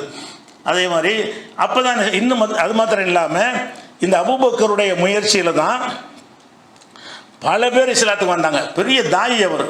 பிரச்சாரம் செய்வதில் வந்து யாரெல்லாம் கொண்டு வந்திருக்காரு? உஸ்மான், ரசூலுடைய மருமகன், பின்னாடி மருமகன். ஆரம்பத்தில் அவருடைய மருமகன் இல்லாத நேரத்தில் அவர் இஸ்லாத்துக்கு வந்ததுக்கு காரணம் அபூபக்கர் தான். இவர் ஒவ்வொருத்தரையாக போய் சந்திப்பார், சந்தித்து விளக்குவார், இஸ்லாத்தின் சந்தேகத்தை தீர்க்குவார். தீர்த்த பிறகு அவங்க இஸ்லாத்துக்கு வந்துடுவாங்க. அப்படி ஒவ்வொருத்தருக்காக போய் பிரச்சாரம் பண்ணி இவரால் இஸ்லாத்துக்கு வந்தவங்க யாருன்னு பார்த்தீங்கன்னா உஸ்மான் ரலியல்லாஹு வந்தாங்க. அவர் இந்த 10 பேரில் ஒரு ஆள் தான். கொண்டு வந்தவர் இவர் தான். அடுத்து தல்ஹா பின் உபைதுல்லா, தல்ஹா, அவரும் 10 பேரில் ஒரு ஆள் தான். அவரை இஸ்லாத்தை கொண்டு வந்தவர் யார் தான்? அபூபக்கர் தான். போய் தனியாக சந்தித்து விளக்கம் கொடுத்து புரிய வச்சு இது ஷிர்க்லாம் தப்புன்ற விளங்க வச்சு இந்த இதுதான் சரியான கொள்கை என்று புரிய ஒரு ஆள் கொண்டு வர சின்ன விஷயமா? ஒரு ஆள் டீ குடிக்க கூப்பிட்டு ஒரு விஷயமா இது? காலகாலமாக ஊறி போகிற நம்பிக்கையை மாற்றுற விஷயம். அப்படி ஊறி போய் இதான் கடவுள், கல் தான் கடவுள், மண்ணு தான் கடவுள்னு ஊறி போய் கிடக்கிறான். அதில் ஒரு ஆளை மாற்றுறன்னா எவ்வளவுக்கு வேலை செய்யணும், எவ்வளவுக்கு டேலண்ட் வேணும், எவ்வளோ உழைப்பு இருக்கணும், எவ்வளோ திறமை இருக்கணும், அதெல்லாம் பயன்படுத்தி என்ன செய்கிறாருன்னு கேட்டால் உஸ்மான் ரலியல்லாஹு அன்ஹு அவர்களை இஸ்லாத்தை கொண்டு வந்து சேர்த்தவர் அபூபக்கர் தான். தல்ஹாவை கொண்டு வந்து சேர்த்தவர் அபூபக்கர் தான். அவரும் யார்? 6 பேரில் ஒரு ஆள். அவர் வரலாறு படிக்க போகிறோம். 10 பேரில் அவர் ஒரு ஆள். அதே மாதிரி ஜுபைர், ரசூலுல்லாஹ்வுடைய மாமி மகன் ஜுபைர், இவர் அந்த 10 பேரில் ஒரு ஆள் தான். அஷரத்துல் முபஷ்ஷிரா தான். இவரை இஸ்லாத்தை கொண்டு வந்தவர் யார் தான்? அபூபக்கர் தான் கொண்டு வந்தாங்க. அதே மாதிரி உஸ்மான் பின் மலூன், அந்த உஸ்மான் பின் மலூன் என்பவர் இஸ்லாத்துக்கு வந்ததுக்கு அபூபக்கர் தான் அவர் கொண்டு வந்தாங்க. அதே மாதிரி அபூ உபைதா அல் ஜர்ராஹ், அந்த 10 பேரில் அவர் ஒரு ஆள் தான். அபூ உபைதா இஸ்லாத்துக்கு வர காரணமும் இவர் தான்.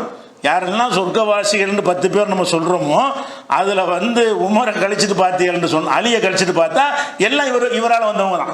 அலி சின்ன பிள்ளை விட்டுருங்க. உமர் வந்து பிறகு அவராக வந்தார். இவர் ஒவ்வொருத்தருக்காக விளக்கம் கொடுத்து கொண்டு வந்து சேர்த்தது யாருன்னு கேட்டால் அபூபக்கர் தான் சேர்க்கிறாரு. அதே மாதிரி அப்துர் ரஹ்மான் இப்னு அவுஃப், அவரும் 10 பேரில் ஒரு ஆள். அவரும் இஸ்லாத்துக்கு வந்து இவரால் தான். ஒவ்வொரு நாளைக்கு ஒரு ஆள் கூட்டு வந்துடுறாரு. போய் பேசி இதான் சரியான மார்க்கன்னு வந்து ரசூலுல்லாஹ்ட்ட கொண்டாந்து விட்டு இவரை களிமா சொல்லி கொடுங்கன்றவர். அந்த அளவுக்கு மக்களுக்கு புரிய வைத்து விளங்க வைப்பதில் பெரிய திறமை மிக்கவராக இருந்து அப்படிப்பட்ட ஆட்கள்லாம் கொண்டு வந்திருக்காரு. அதே மாதிரி அபூ சலமா அபூ சலமாண்டா யார்? இந்த உம்மு சலமான்னு ரசூலுல்லாஹ் கல்யாணம் பண்ணாங்கல்ல, அந்த அம்மாவுடைய கணவர்.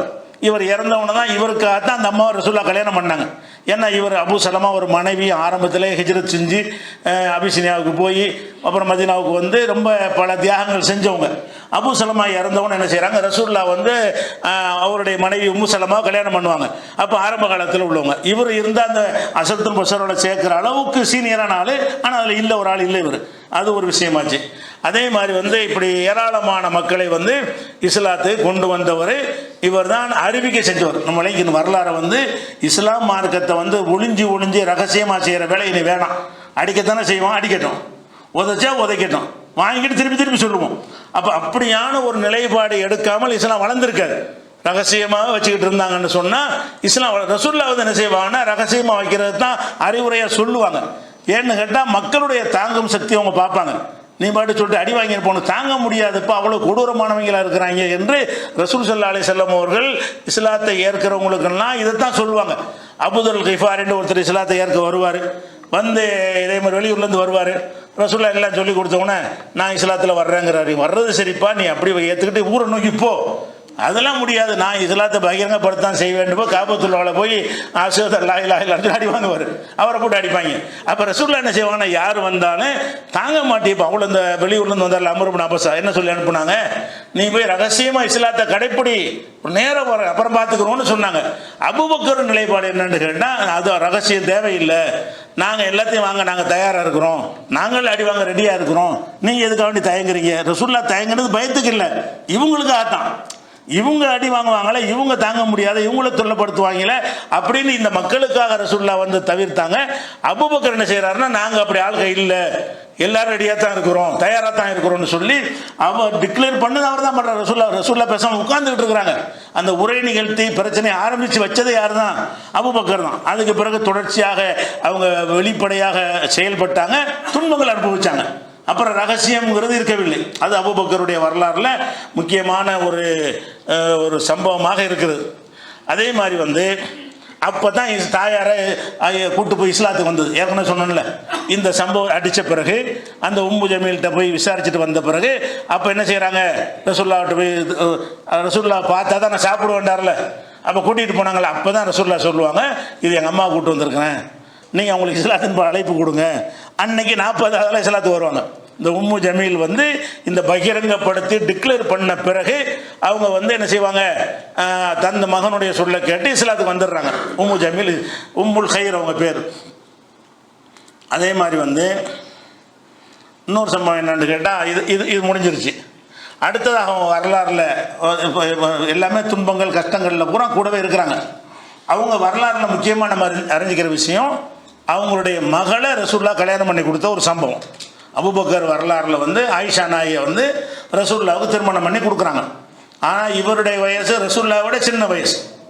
இவருக்கே சின்ன வயசுன்னு சொன்னால், அவர் சின்ன வயசு வந்து தன்னை விட மூத்த ஒரு ஆளுக்கு யாராச்சும் மகளை கட்டி கொடுப்பாங்களா? எந்த ஒரு மனுஷனாவது அவருடைய மகளை வந்து அவருக்கு மேலே வயசான ஒரு ஆள் கட்டி கொடுப்பாங்களான்னு சொன்னால் கட்டி கொடுக்க மாட்டாங்க என்று தான் நம்ம எல்லாரும் சொல்லுவோம். அது நம்ம காலத்தில் அப்படி ஏற்பட்டு போச்சு. ஆனால் அன்றைய காலத்தில் உள்ள ஒரு நடைமுறையை நம்ம எல்லாரும் விளங்கி வச்சுக்கணும். அப்போ தான் இந்த சம்பவத்தினுடைய தாக்கத்தை சரியான முறையில் புரிஞ்சுக்கிற முடியும். ரசூல் ஸல்லல்லாஹு அலைஹி வஸல்லம் நபியாக அனுப்பப்பட்ட அந்த காலத்தில் இருந்து அதுக்கு முந்தின காலம் வரைக்கும் அரபுகள்கிட்ட கல்யாணம் பண்ணுறதுக்கு வந்து வயசுங்கிறது ஒரு பிரச்சனையாகவே இருக்காது. கல்யாணம் பண்ணுறதுனா ஒரு ஆண் ஒரு பெண் அவ்வளோதானே தவிர, நம்ம தான் நினைஞ்சிருக்கிறோம் ஆம்பளைக்கு 25 வயசுனா பொம்பளைக்கு 20 வயசு இருக்கணும்னு இப்படி ஒரு ஏற்பாடு இந்த சமூகத்தில் அவங்களா உண்டாக்கி வச்சுக்கிட்டு என்ன செய்கிறாங்க, அப்படி ஒரு கணக்கில் வச்சுக்கிட்டாங்க. ஆனால் ரசூல்லாவுடைய அந்த காலத்தில் அறியாமை காலத்து மக்கள்கிட்டையும் சரி, ரசூல்லா காலத்துக்கு பிந்தியும் சரி, அந்த சமுதாயத்தினுடைய விஷயம் எப்படி இருந்துச்சுன்னு கேட்டால், ஒரு சின்ன இளைஞராக இருக்கக்கூடியவர் வந்து அவரை விட அதிக வயசான ஒரு பெண்ணை சாதாரணமாக கல்யாணம் பண்ணுவார். எந்த அளவுக்குன்னா, இப்போ ரசூல்லாவுக்கு உம்மு ஐமன் ஒரு வளர்ப்பு தாய் இருந்தாங்க. உம்மு ஐமன்கிறவங்க வந்து அப்துல் முத்தலிப்கிட்ட அடிமையாக இருந்தாங்க. அப்துல் முத்தலிப்கிட்ட அடிமையாக இருந்ததுனால அப்துல் முத்தலிப் தானே வளர்த்ததுனால அந்த வாரிசு முறையில் இந்த உம்மு ஐமன் வந்து ரசூல்லாவுக்கு சொந்தமான ஒரு அடிமையாக ஆயிடுறாங்க. அப்போ அவங்கள விடுதலை செஞ்சிடறாங்க உம்மு ஐமனை. அப்போ இந்த ரசூல்லா சின்ன பிள்ளையாக இருக்கும்போது அப்துல் முத்தலிப் வீட்டில் வளர்த்தது யார்? உம்மு ஐமன். உம்மு ஐமன் வந்து இப்போ ரசூல்லாவோட வயசு கூட வளர்த்தானே, அப்படி தான் வளர்ப்பு தாயின்னு என்ன இருக்கேன், பிள்ளையோட வயசு கூட தானே இருக்கேன். அப்போ உம்மு ஐமன்கிறவங்க ரசூல்லாவுடைய வளர்ப்பு தாயாக இருக்கிறாங்க. அப்துல் முத்தலிப் வீட்டில் வச்சு அந்த சின்ன பிள்ளையாக இருக்கும்போது எல்லாத்தையும் வளர்த்ததுன்னு சொன்னால், இப்போ ரசூல்லாவுக்கு ஒரு 40னா அவங்களுக்கு 50-60 இருக்கணும். ரசூல்லாவுக்கு 25னா அவங்களுக்கு 35 அந்த மாதிரியாவது இருக்கணும், வயசு கூட்டினவங்க. ரசூல் ஸல்லல்லாஹு அலைஹி வஸல்லம் அவங்க ஸைத் இப்னு ஹாரிஸான்னு ஒருவரை வெளியூரில் வந்து அடிமையாக வச்சுருந்தாங்க. அவரை ரசூல்லா வாங்கி ஹதிஜா நாய்கிட்ட அடிமையாக இருந்தாங்க. அவரை விடுதலை செஞ்சுட்டு அவரை புள்ள மாதிரி வளர்த்தாங்க. ரசூல் ஸல்லல்லாஹு அலைஹி வஸல்லம் அவர்கள் ஸைத் இப்னு ஹாரிஸாங்கிறவரை பெத்த புள்ள மாதிரி வளர்த்தாங்க. புள்ள மாதிரி இல்லை, புள்ளன்னு டிக்ளேர் பண்ணாங்க. அந்த அரபுகள்கிட்ட வந்து வளர்ப்பு பிள்ளைங்கிற ஒரு பழக்கம் அன்னைக்கு இருந்து இந்த காலத்தில் வச்சுருக்காங்கல்ல, தத்து எடுக்குதுன்னு. பிள்ளையே இல்லாதவங்க என்ன செய்வாங்கன்னா, யாருக்கிட்ட பிள்ளையாவது எடுத்து இதுதான் எங்கள் புள்ளன்னு டிக்ளேர் பண்ணி தத்து புள்ளன்னு சொல்லிட்டாங்கன்னு சொன்னால் அந்த பிள்ளைக்குரிய எல்லா உரிமையும் அவங்களுக்கு வந்துடும், தகப்பனுக்குரிய உரிமையெல்லாம் வந்துடும். இந்த நம்ம நாட்டில் இப்போ சட்டம் இருக்குல்ல, இந்துலாவில் இந்த சட்டம் வச்சுருக்குறாங்க. இந்த மாதிரியான ஒரு பழக்கம் அந்த அரபுகள்கிட்ட சாதாரணமாக இருந்துச்சு. அதை வச்சு ரசூல்லா நினைச்சிட்டாங்கன்னு கேட்டால், இந்த ஸைதுடைய அந்த நடவடிக்கை இதெல்லாம் பார்த்துட்டு இவர் நல்ல பிள்ளையா இருக்காரு, இவர் அடிமையாக வச்சுக்கிற கூடாது என்று அவரை விடுதலை செஞ்சு அடிமையை தடுத்து விட்டு மகண்டு சொல்லிட்டாங்க. அவங்களுக்கு சம்மட்டி அடி மாதிரி இருக்காது. ஏன்னு கேட்டால், குறைஷி குலத்தில் உள்ள ஆள் வந்து ஒரு அடிமை வம்சத்தில் உள்ள ஆளை போய் பிள்ளைங்கிறாரு. ரசூல்லா குறைஷி குலத்துக்குன்னு ஒரு மரியாதை இருக்கிறது. ஒரு அந்த பிள்ளையை ஆக்குறாந்தா கூட ஒரு குறைஷியாக பார்த்து தேர்ந்தெடுத்து ஆக்கணும். அவங்க ஒத்துக்கிற மாட்டாங்க. ஒரு பிள்ளை வளர்ப்பு பிள்ளை ஆக்குறதா இருந்தால், நம்ம குலத்தில் எத்தனை பேர் அண்ணன் தம்பி இருக்காங்க, சித்தப்பா பெரியப்பா இருப்பாங்க, மாமா மச்சா இருப்பாங்க, அவங்க பிள்ளை எடுத்து என்ன செய்ய ஓம் பிள்ளைன்னு ஆக்க வேண்டியது தானே. எங்கேருந்து அடிமையாக பிடித்து வந்து சந்தையில் விற்கப்பட்ட ஒரு ஆள், அவருக்கு கோத்திரம் என்ன குளம் என்ன ஒன்றுமே யாருக்கும் தெரியாது, அந்த மாதிரி ஒரு ஆளை விடுதலை செஞ்சுவிட்டு என் புள்ளன்னு சொன்னால் என்ன பார்த்தோம்னு அதுக்கே பயங்கரமான எதிர்ப்புகள் கிளம்புகிறது. ஆனால் கடைசி வரைக்கும் ரசூல் ஸல்லல்லாஹு அலைஹி வஸல்லம் அவர்கள் ஸைதை வந்து புள்ளேன்னு தான் சொல்லிக்கிட்டு இருந்தாங்க மதீனாவுக்கு போகிற வரைக்கும். மதீனாவுக்கு போன பிறகு இந்த தத்து பிள்ளை கூடாது சட்டம் வந்துருச்சு. நீங்கள் இனிமேல் என்ன செய்யக்கூடாது, பெத்த தகப்பன் பேர் தான் அழைக்கணும் யார் பெற்றார்களோ அவர்கள் தான் தாய்மார்கள், வளர்த்தவங்க தாயாக முடியாது, வளர்த்தவர் தந்தையாக முடியாது, இப்படிங்கிற வசனங்கள்லாம் இறங்கின பிறகு தான் அவரை முகமதுடைய மகன் சொல்ல மாட்டாங்க. அப்போ ரசூலுல்லாவுடைய வளர்ப்பு மகன் என்று சொல்வதா இருந்தால் ரசூலுல்லாவோட வயசு கூடவா குறைவா? ரசூலுல்லாவுக்கு வளர்ப்பு மகன் சொல்லி வளர்த்துருக்குறாங்கன்னு சொன்னால் ஒரு 15 வயசாவது வித்தியாசம் இருக்கணுமா இல்லையா? ஒரு 10 வயசாவது இருக்கணுமா? ரசூலுல்லாஹ் ஒரு 40 வயசாக இருக்கும்போது இவர் ஒரு 30 வயசாச்சும் இருக்கணும். அப்போ தான் ஒரு பிள்ளைன்னு சொல்லுறது. அவர் சம வயசாக தான் சொல்ல மாட்டாங்க. அப்போ ஸைது என்பவரை வளர்த்து பிள்ளையாக ஆக்கி அவங்க தந்தை மகன் மாதிரி இருந்தார்கள்னு சொன்னால் ஸைதுடைய வயசு ரசூலுல்லாஹ் வயசை விட கம்மி. ஒரு 10 வயசோ 15 வயசோ நம்பர் நமக்கு ரெக்கார்டில் கிடைக்கல. ஒரு 10ஓ 15ஓ கம்மின்னு வச்சுக்கிறோங்க. அப்போ இவருக்கு போய் அம்மாவை கல்யாணம் பண்ணி வைக்கிறாங்க. யாரை கல்யாணம் பண்ணி வைக்கிறாங்க? உம்மு ஐமனை. உம்மு ஐமனுங்கிறது ரசூலுல்லாஹ் வளர்ப்பு தாய். ரசூலுல்லாவுக்கு மேலே பெரிய வயசு உள்ளவங்க. அவங்களுக்கு போய் பிள்ளைன்னு சொல்லிட்டு இருந்தாங்கல்ல, இவரை கல்யாணம் பண்ணி வைக்கிறாங்க. அது உறுத்தல்ல ஓகேன்றார் அவர். அவங்களுக்கு பிறந்தவர் தான் உசாமா. இந்த உசாமா வரலாறு இந்த 10 பேர் இதுலேயும் சேர்ந்து வரும். ஏன்னாடா அவர் முக்கியமான இஸ்லாமிய வரலாற்றில் முக்கியமான ஒரு ஆள். ரசூலுல்லாவுக்கு விருப்பமான ஆள் யாருன்னா உசாமான்னு சொல்லுவாங்க. என்னடா ஏதாவது பிரச்சனை பேசுகிறாருன்னா உசாமாட்ட போய் பேசுங்க, அவர் சொன்னால் ரசூலுல்லாஹ் கேட்பாங்க. அந்த மாதிரி உசாமாங்கிறவரை பெற்றவங்க இந்த உம்மு ஐமன் தான்.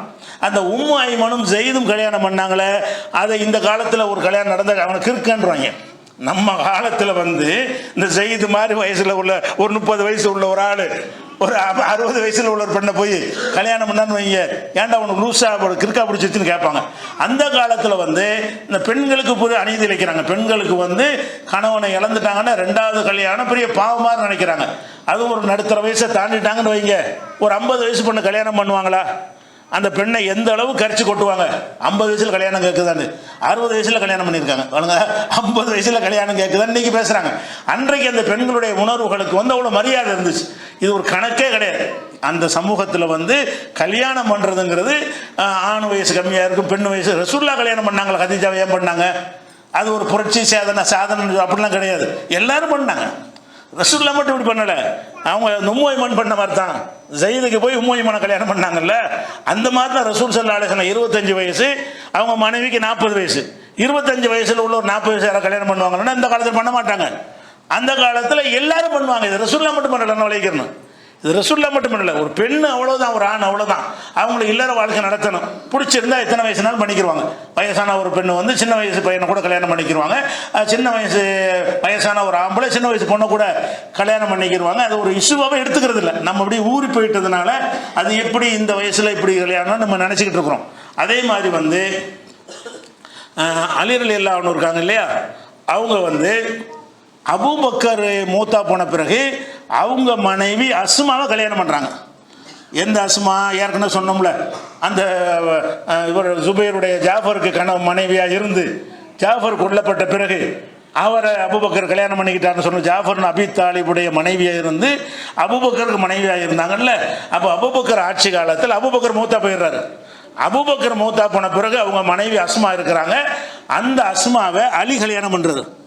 அலி ரசூலுல்லாவுக்கு நபியாக இருக்கும்போது 10 வயசுக்காரர் தான். அவர் என்ன வயசாக இருப்பார்? அபூபக்கருடைய மனைவி என்ன வயசாக இருப்பாங்க? அப்போ அலி ரலியல்லாஹு அன்ஹு கல்யாணம் பண்ணுறது ஃபாத்திமாவுக்கு பிறகு. ஃபாத்திமா ரலியல்லாஹு அன்ஹா மரணித்த பிறகு அலி கல்யாணம் பண்ணுறாங்க அஸ்மாவை. அஸ்மா யார் என்றால் ஏற்கனவே ஜாஃபர் இப்னு அபி தாலிப் அவர்கள் வாழ்க்கைப்பட்டு அவங்களுக்கு பிள்ளையெல்லாம் பெற்றுப்பட்டு அவர் இறந்த பிறகு அபூபக்கரோட வாழ்க்கைப்பட்டு அவங்களுக்கும் பிறகு அவரும் மரணித்த பிறகு அவங்க இருந்தாங்கன்னா அலியோட வயசு பார்த்தா ரொம்ப கூட 20-25 வயசு வித்தியாசம் இருக்கும். அவர் சாதாரணமாக அந்த ஒரு பிரச்சனையை யாரும் எடுத்துக்கிற மாட்டாங்க, சாதாரணமாக இருக்கிறது பார்க்குறோம். அதே மாதிரி அலிக்கு உமருக்கு எடுத்துக்கிட்டீங்கன்னா எவ்வளோ வித்தியாசம். உமர் ரொம்ப சின்ன, அலி ஒன்று சின்ன புள்ள, இஸ்லாத்தை ஏற்றுக்கொள்கிற பருவம் கூட இல்லைன்னு சொல்கிறோம். அப்போ உமருக்கும் அவருக்கு மத்தியில் ஒன்றா 30-40 வயசு வித்தியாசம் இருக்கக்கூடிய ஒரு விஷயம். அப்போ உமர் என்ன செய்கிறாருன்னு கேட்டால் அலியுடைய மகள் உம்மு குல்சும் இவர் கல்யாணம் பண்ணுறாரு. அலிக்கே வயசு என்ன? அப்போ அலி மகளுக்கு என்ன வயசாக இருக்கு? அலிக்கு உமருக்கு மத்தியில் அவ்வளோ வித்தியாசம் இருக்குன்னு சொன்னால் அலி ரலியல்லாஹு அன்ஹுடைய மகள் உம்மு குல்சும் கொண்டு இருந்தாங்க. அந்த மகளை அது முதல் தாரமாக விதவையாக இருந்தவங்களே இல்லை, முதல் தாரமாக யார் கல்யாணம் பண்ணுறா?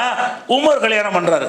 அப்போ உமர் ஒரு 60 வயசு 60 வயசு அந்த மாதிரி நெருக்கத்தில் இருக்கும் பொழுது இந்த 18 வயசு 15 வயசாக இருக்கக்கூடிய அந்த உம்மு குல்சும் கல்யாணம் பண்ணுறாங்க. இது ரொம்ப சாதாரண, ரசூலுல்லாவுக்கு மட்டும் உள்ள மாதிரி இப்படி பார்க்குறாங்க. அந்த சமூகத்தில் இது ஒரு மேற்றே கிடையாது.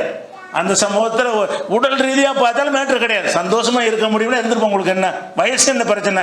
ஒரு 25 வயசுக்காரனுக்கு 50 வயசு பெண்ணோட சந்தோஷமாக இருக்க முடியும்னா இருந்துட்டு போகிறோம். உங்களுக்கு என்ன அதனால்? அவங்க சந்தோஷமாக இருக்கிறது தானே வாழ்க்கை. அப்போ அந்த மாதிரியான ஒரு தன்மை அந்த அரபுகள்கிட்ட அன்றைக்கும் இருந்து இன்னைக்கும் இருக்குது. இன்னைக்கு இது பஞ்சாயத்து ஆக்க மாட்டாங்க. இன்றைக்கு எடுத்துக்கிட்டாலும் ஒரு 20 வயசு பையன் எனக்கு அந்த 50 வயசு அம்மாவை நான் கல்யாணம் பண்ண நினைக்கிறேன்னு வாப்பாட்டுக்கன்னா பண்ணிட்டு போடான்றாரு. இந்த அகலப்படி என்ன பண்ணிட்டு போ, விரும்பினா பண்ணிட்டு போடான்றார். இப்போ போனாலும் இன்றைக்கு அரபுட்ட வந்து பஞ்சாயத்து கிடையாது. நம்ம வாழ்ந்த சமூக அமைப்பில் வச்சுக்கிட்டு தான் அப்படி இந்த பார்வையில் பார்க்குறோம். இப்படி கல்யாணம் மேட்ச் ஆகுமா, 2 வயசு வித்தியாசம் இருக்குது, 3 வயசு இருக்குது, அப்படி இப்படி ஒரு பெரிய கணக்கெல்லாம் பண்ணிகிட்டு இருக்கிறோம். அந்த கணக்கெல்லாம் நம்ம அன்னைக்கு கிடையாதுங்கிறதுக்காக இதை சொல்கிறேன். அதே மாதிரி கதிஜா ஹப்ஸா ரசூலுல்லாஹ் கல்யாணம் பண்ணது அந்த மாதிரியான விஷயம்தான். அதை விட ஆத்திகான்னு ஒரு அம்மா இருந்தாங்க. இந்த ஆத்திகா என்ன செய்கிறாங்கன்னா, அப்துல்லா அபூபக்கருடைய மகனை கல்யாணம் பண்ணுறாங்க. அப்துல்லாவை அபூபக்கருடைய மகன், அபூபக்கர் சித்திக்குடைய மகன் அப்துல்லா கல்யாணம் பண்ணுறாங்க. அவர் கொல்லப்பட்டார். அதுக்கு பிறகு உமரை கல்யாணம் பண்ணுறாங்க. அப்போ என்ன வயசுன்னு பார்த்துட்டே வாங்க. அவரும் கொல்லப்பட்டுட்டார். அப்போ ஊருடைய சகோதரர் ஸைத் இப்னு கத்தாபை கல்யாணம் பண்ணுறாங்க.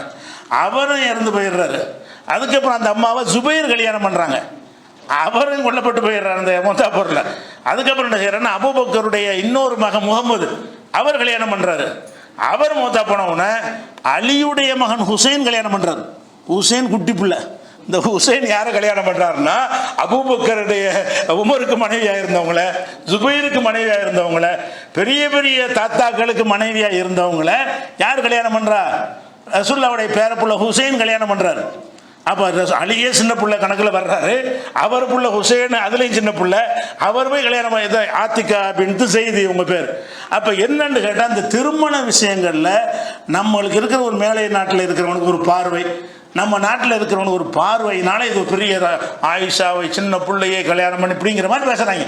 அதை எல்லாரும் பண்ணிட்டு இன்னும் சொல்ல போனால் இது ஒரு சர்ச்சைக்குரிய ஒரு விஷயமாக, தவறான ஒரு விஷயமாக அந்த சமுதாயத்தில் இருந்தால் இதை வச்சே ரசூலுல்லாஹ் ஒழிச்சிருப்பாங்களே. என்னடா நபிங்கிறீங்க, சின்ன பிள்ளைய கல்யாணம் பண்ணிவிட்டாருன்னு வாங்கல. எல்லாத்தையும் வழக்கமாக இருக்க பற்றி ஒன்றும் பேசலை.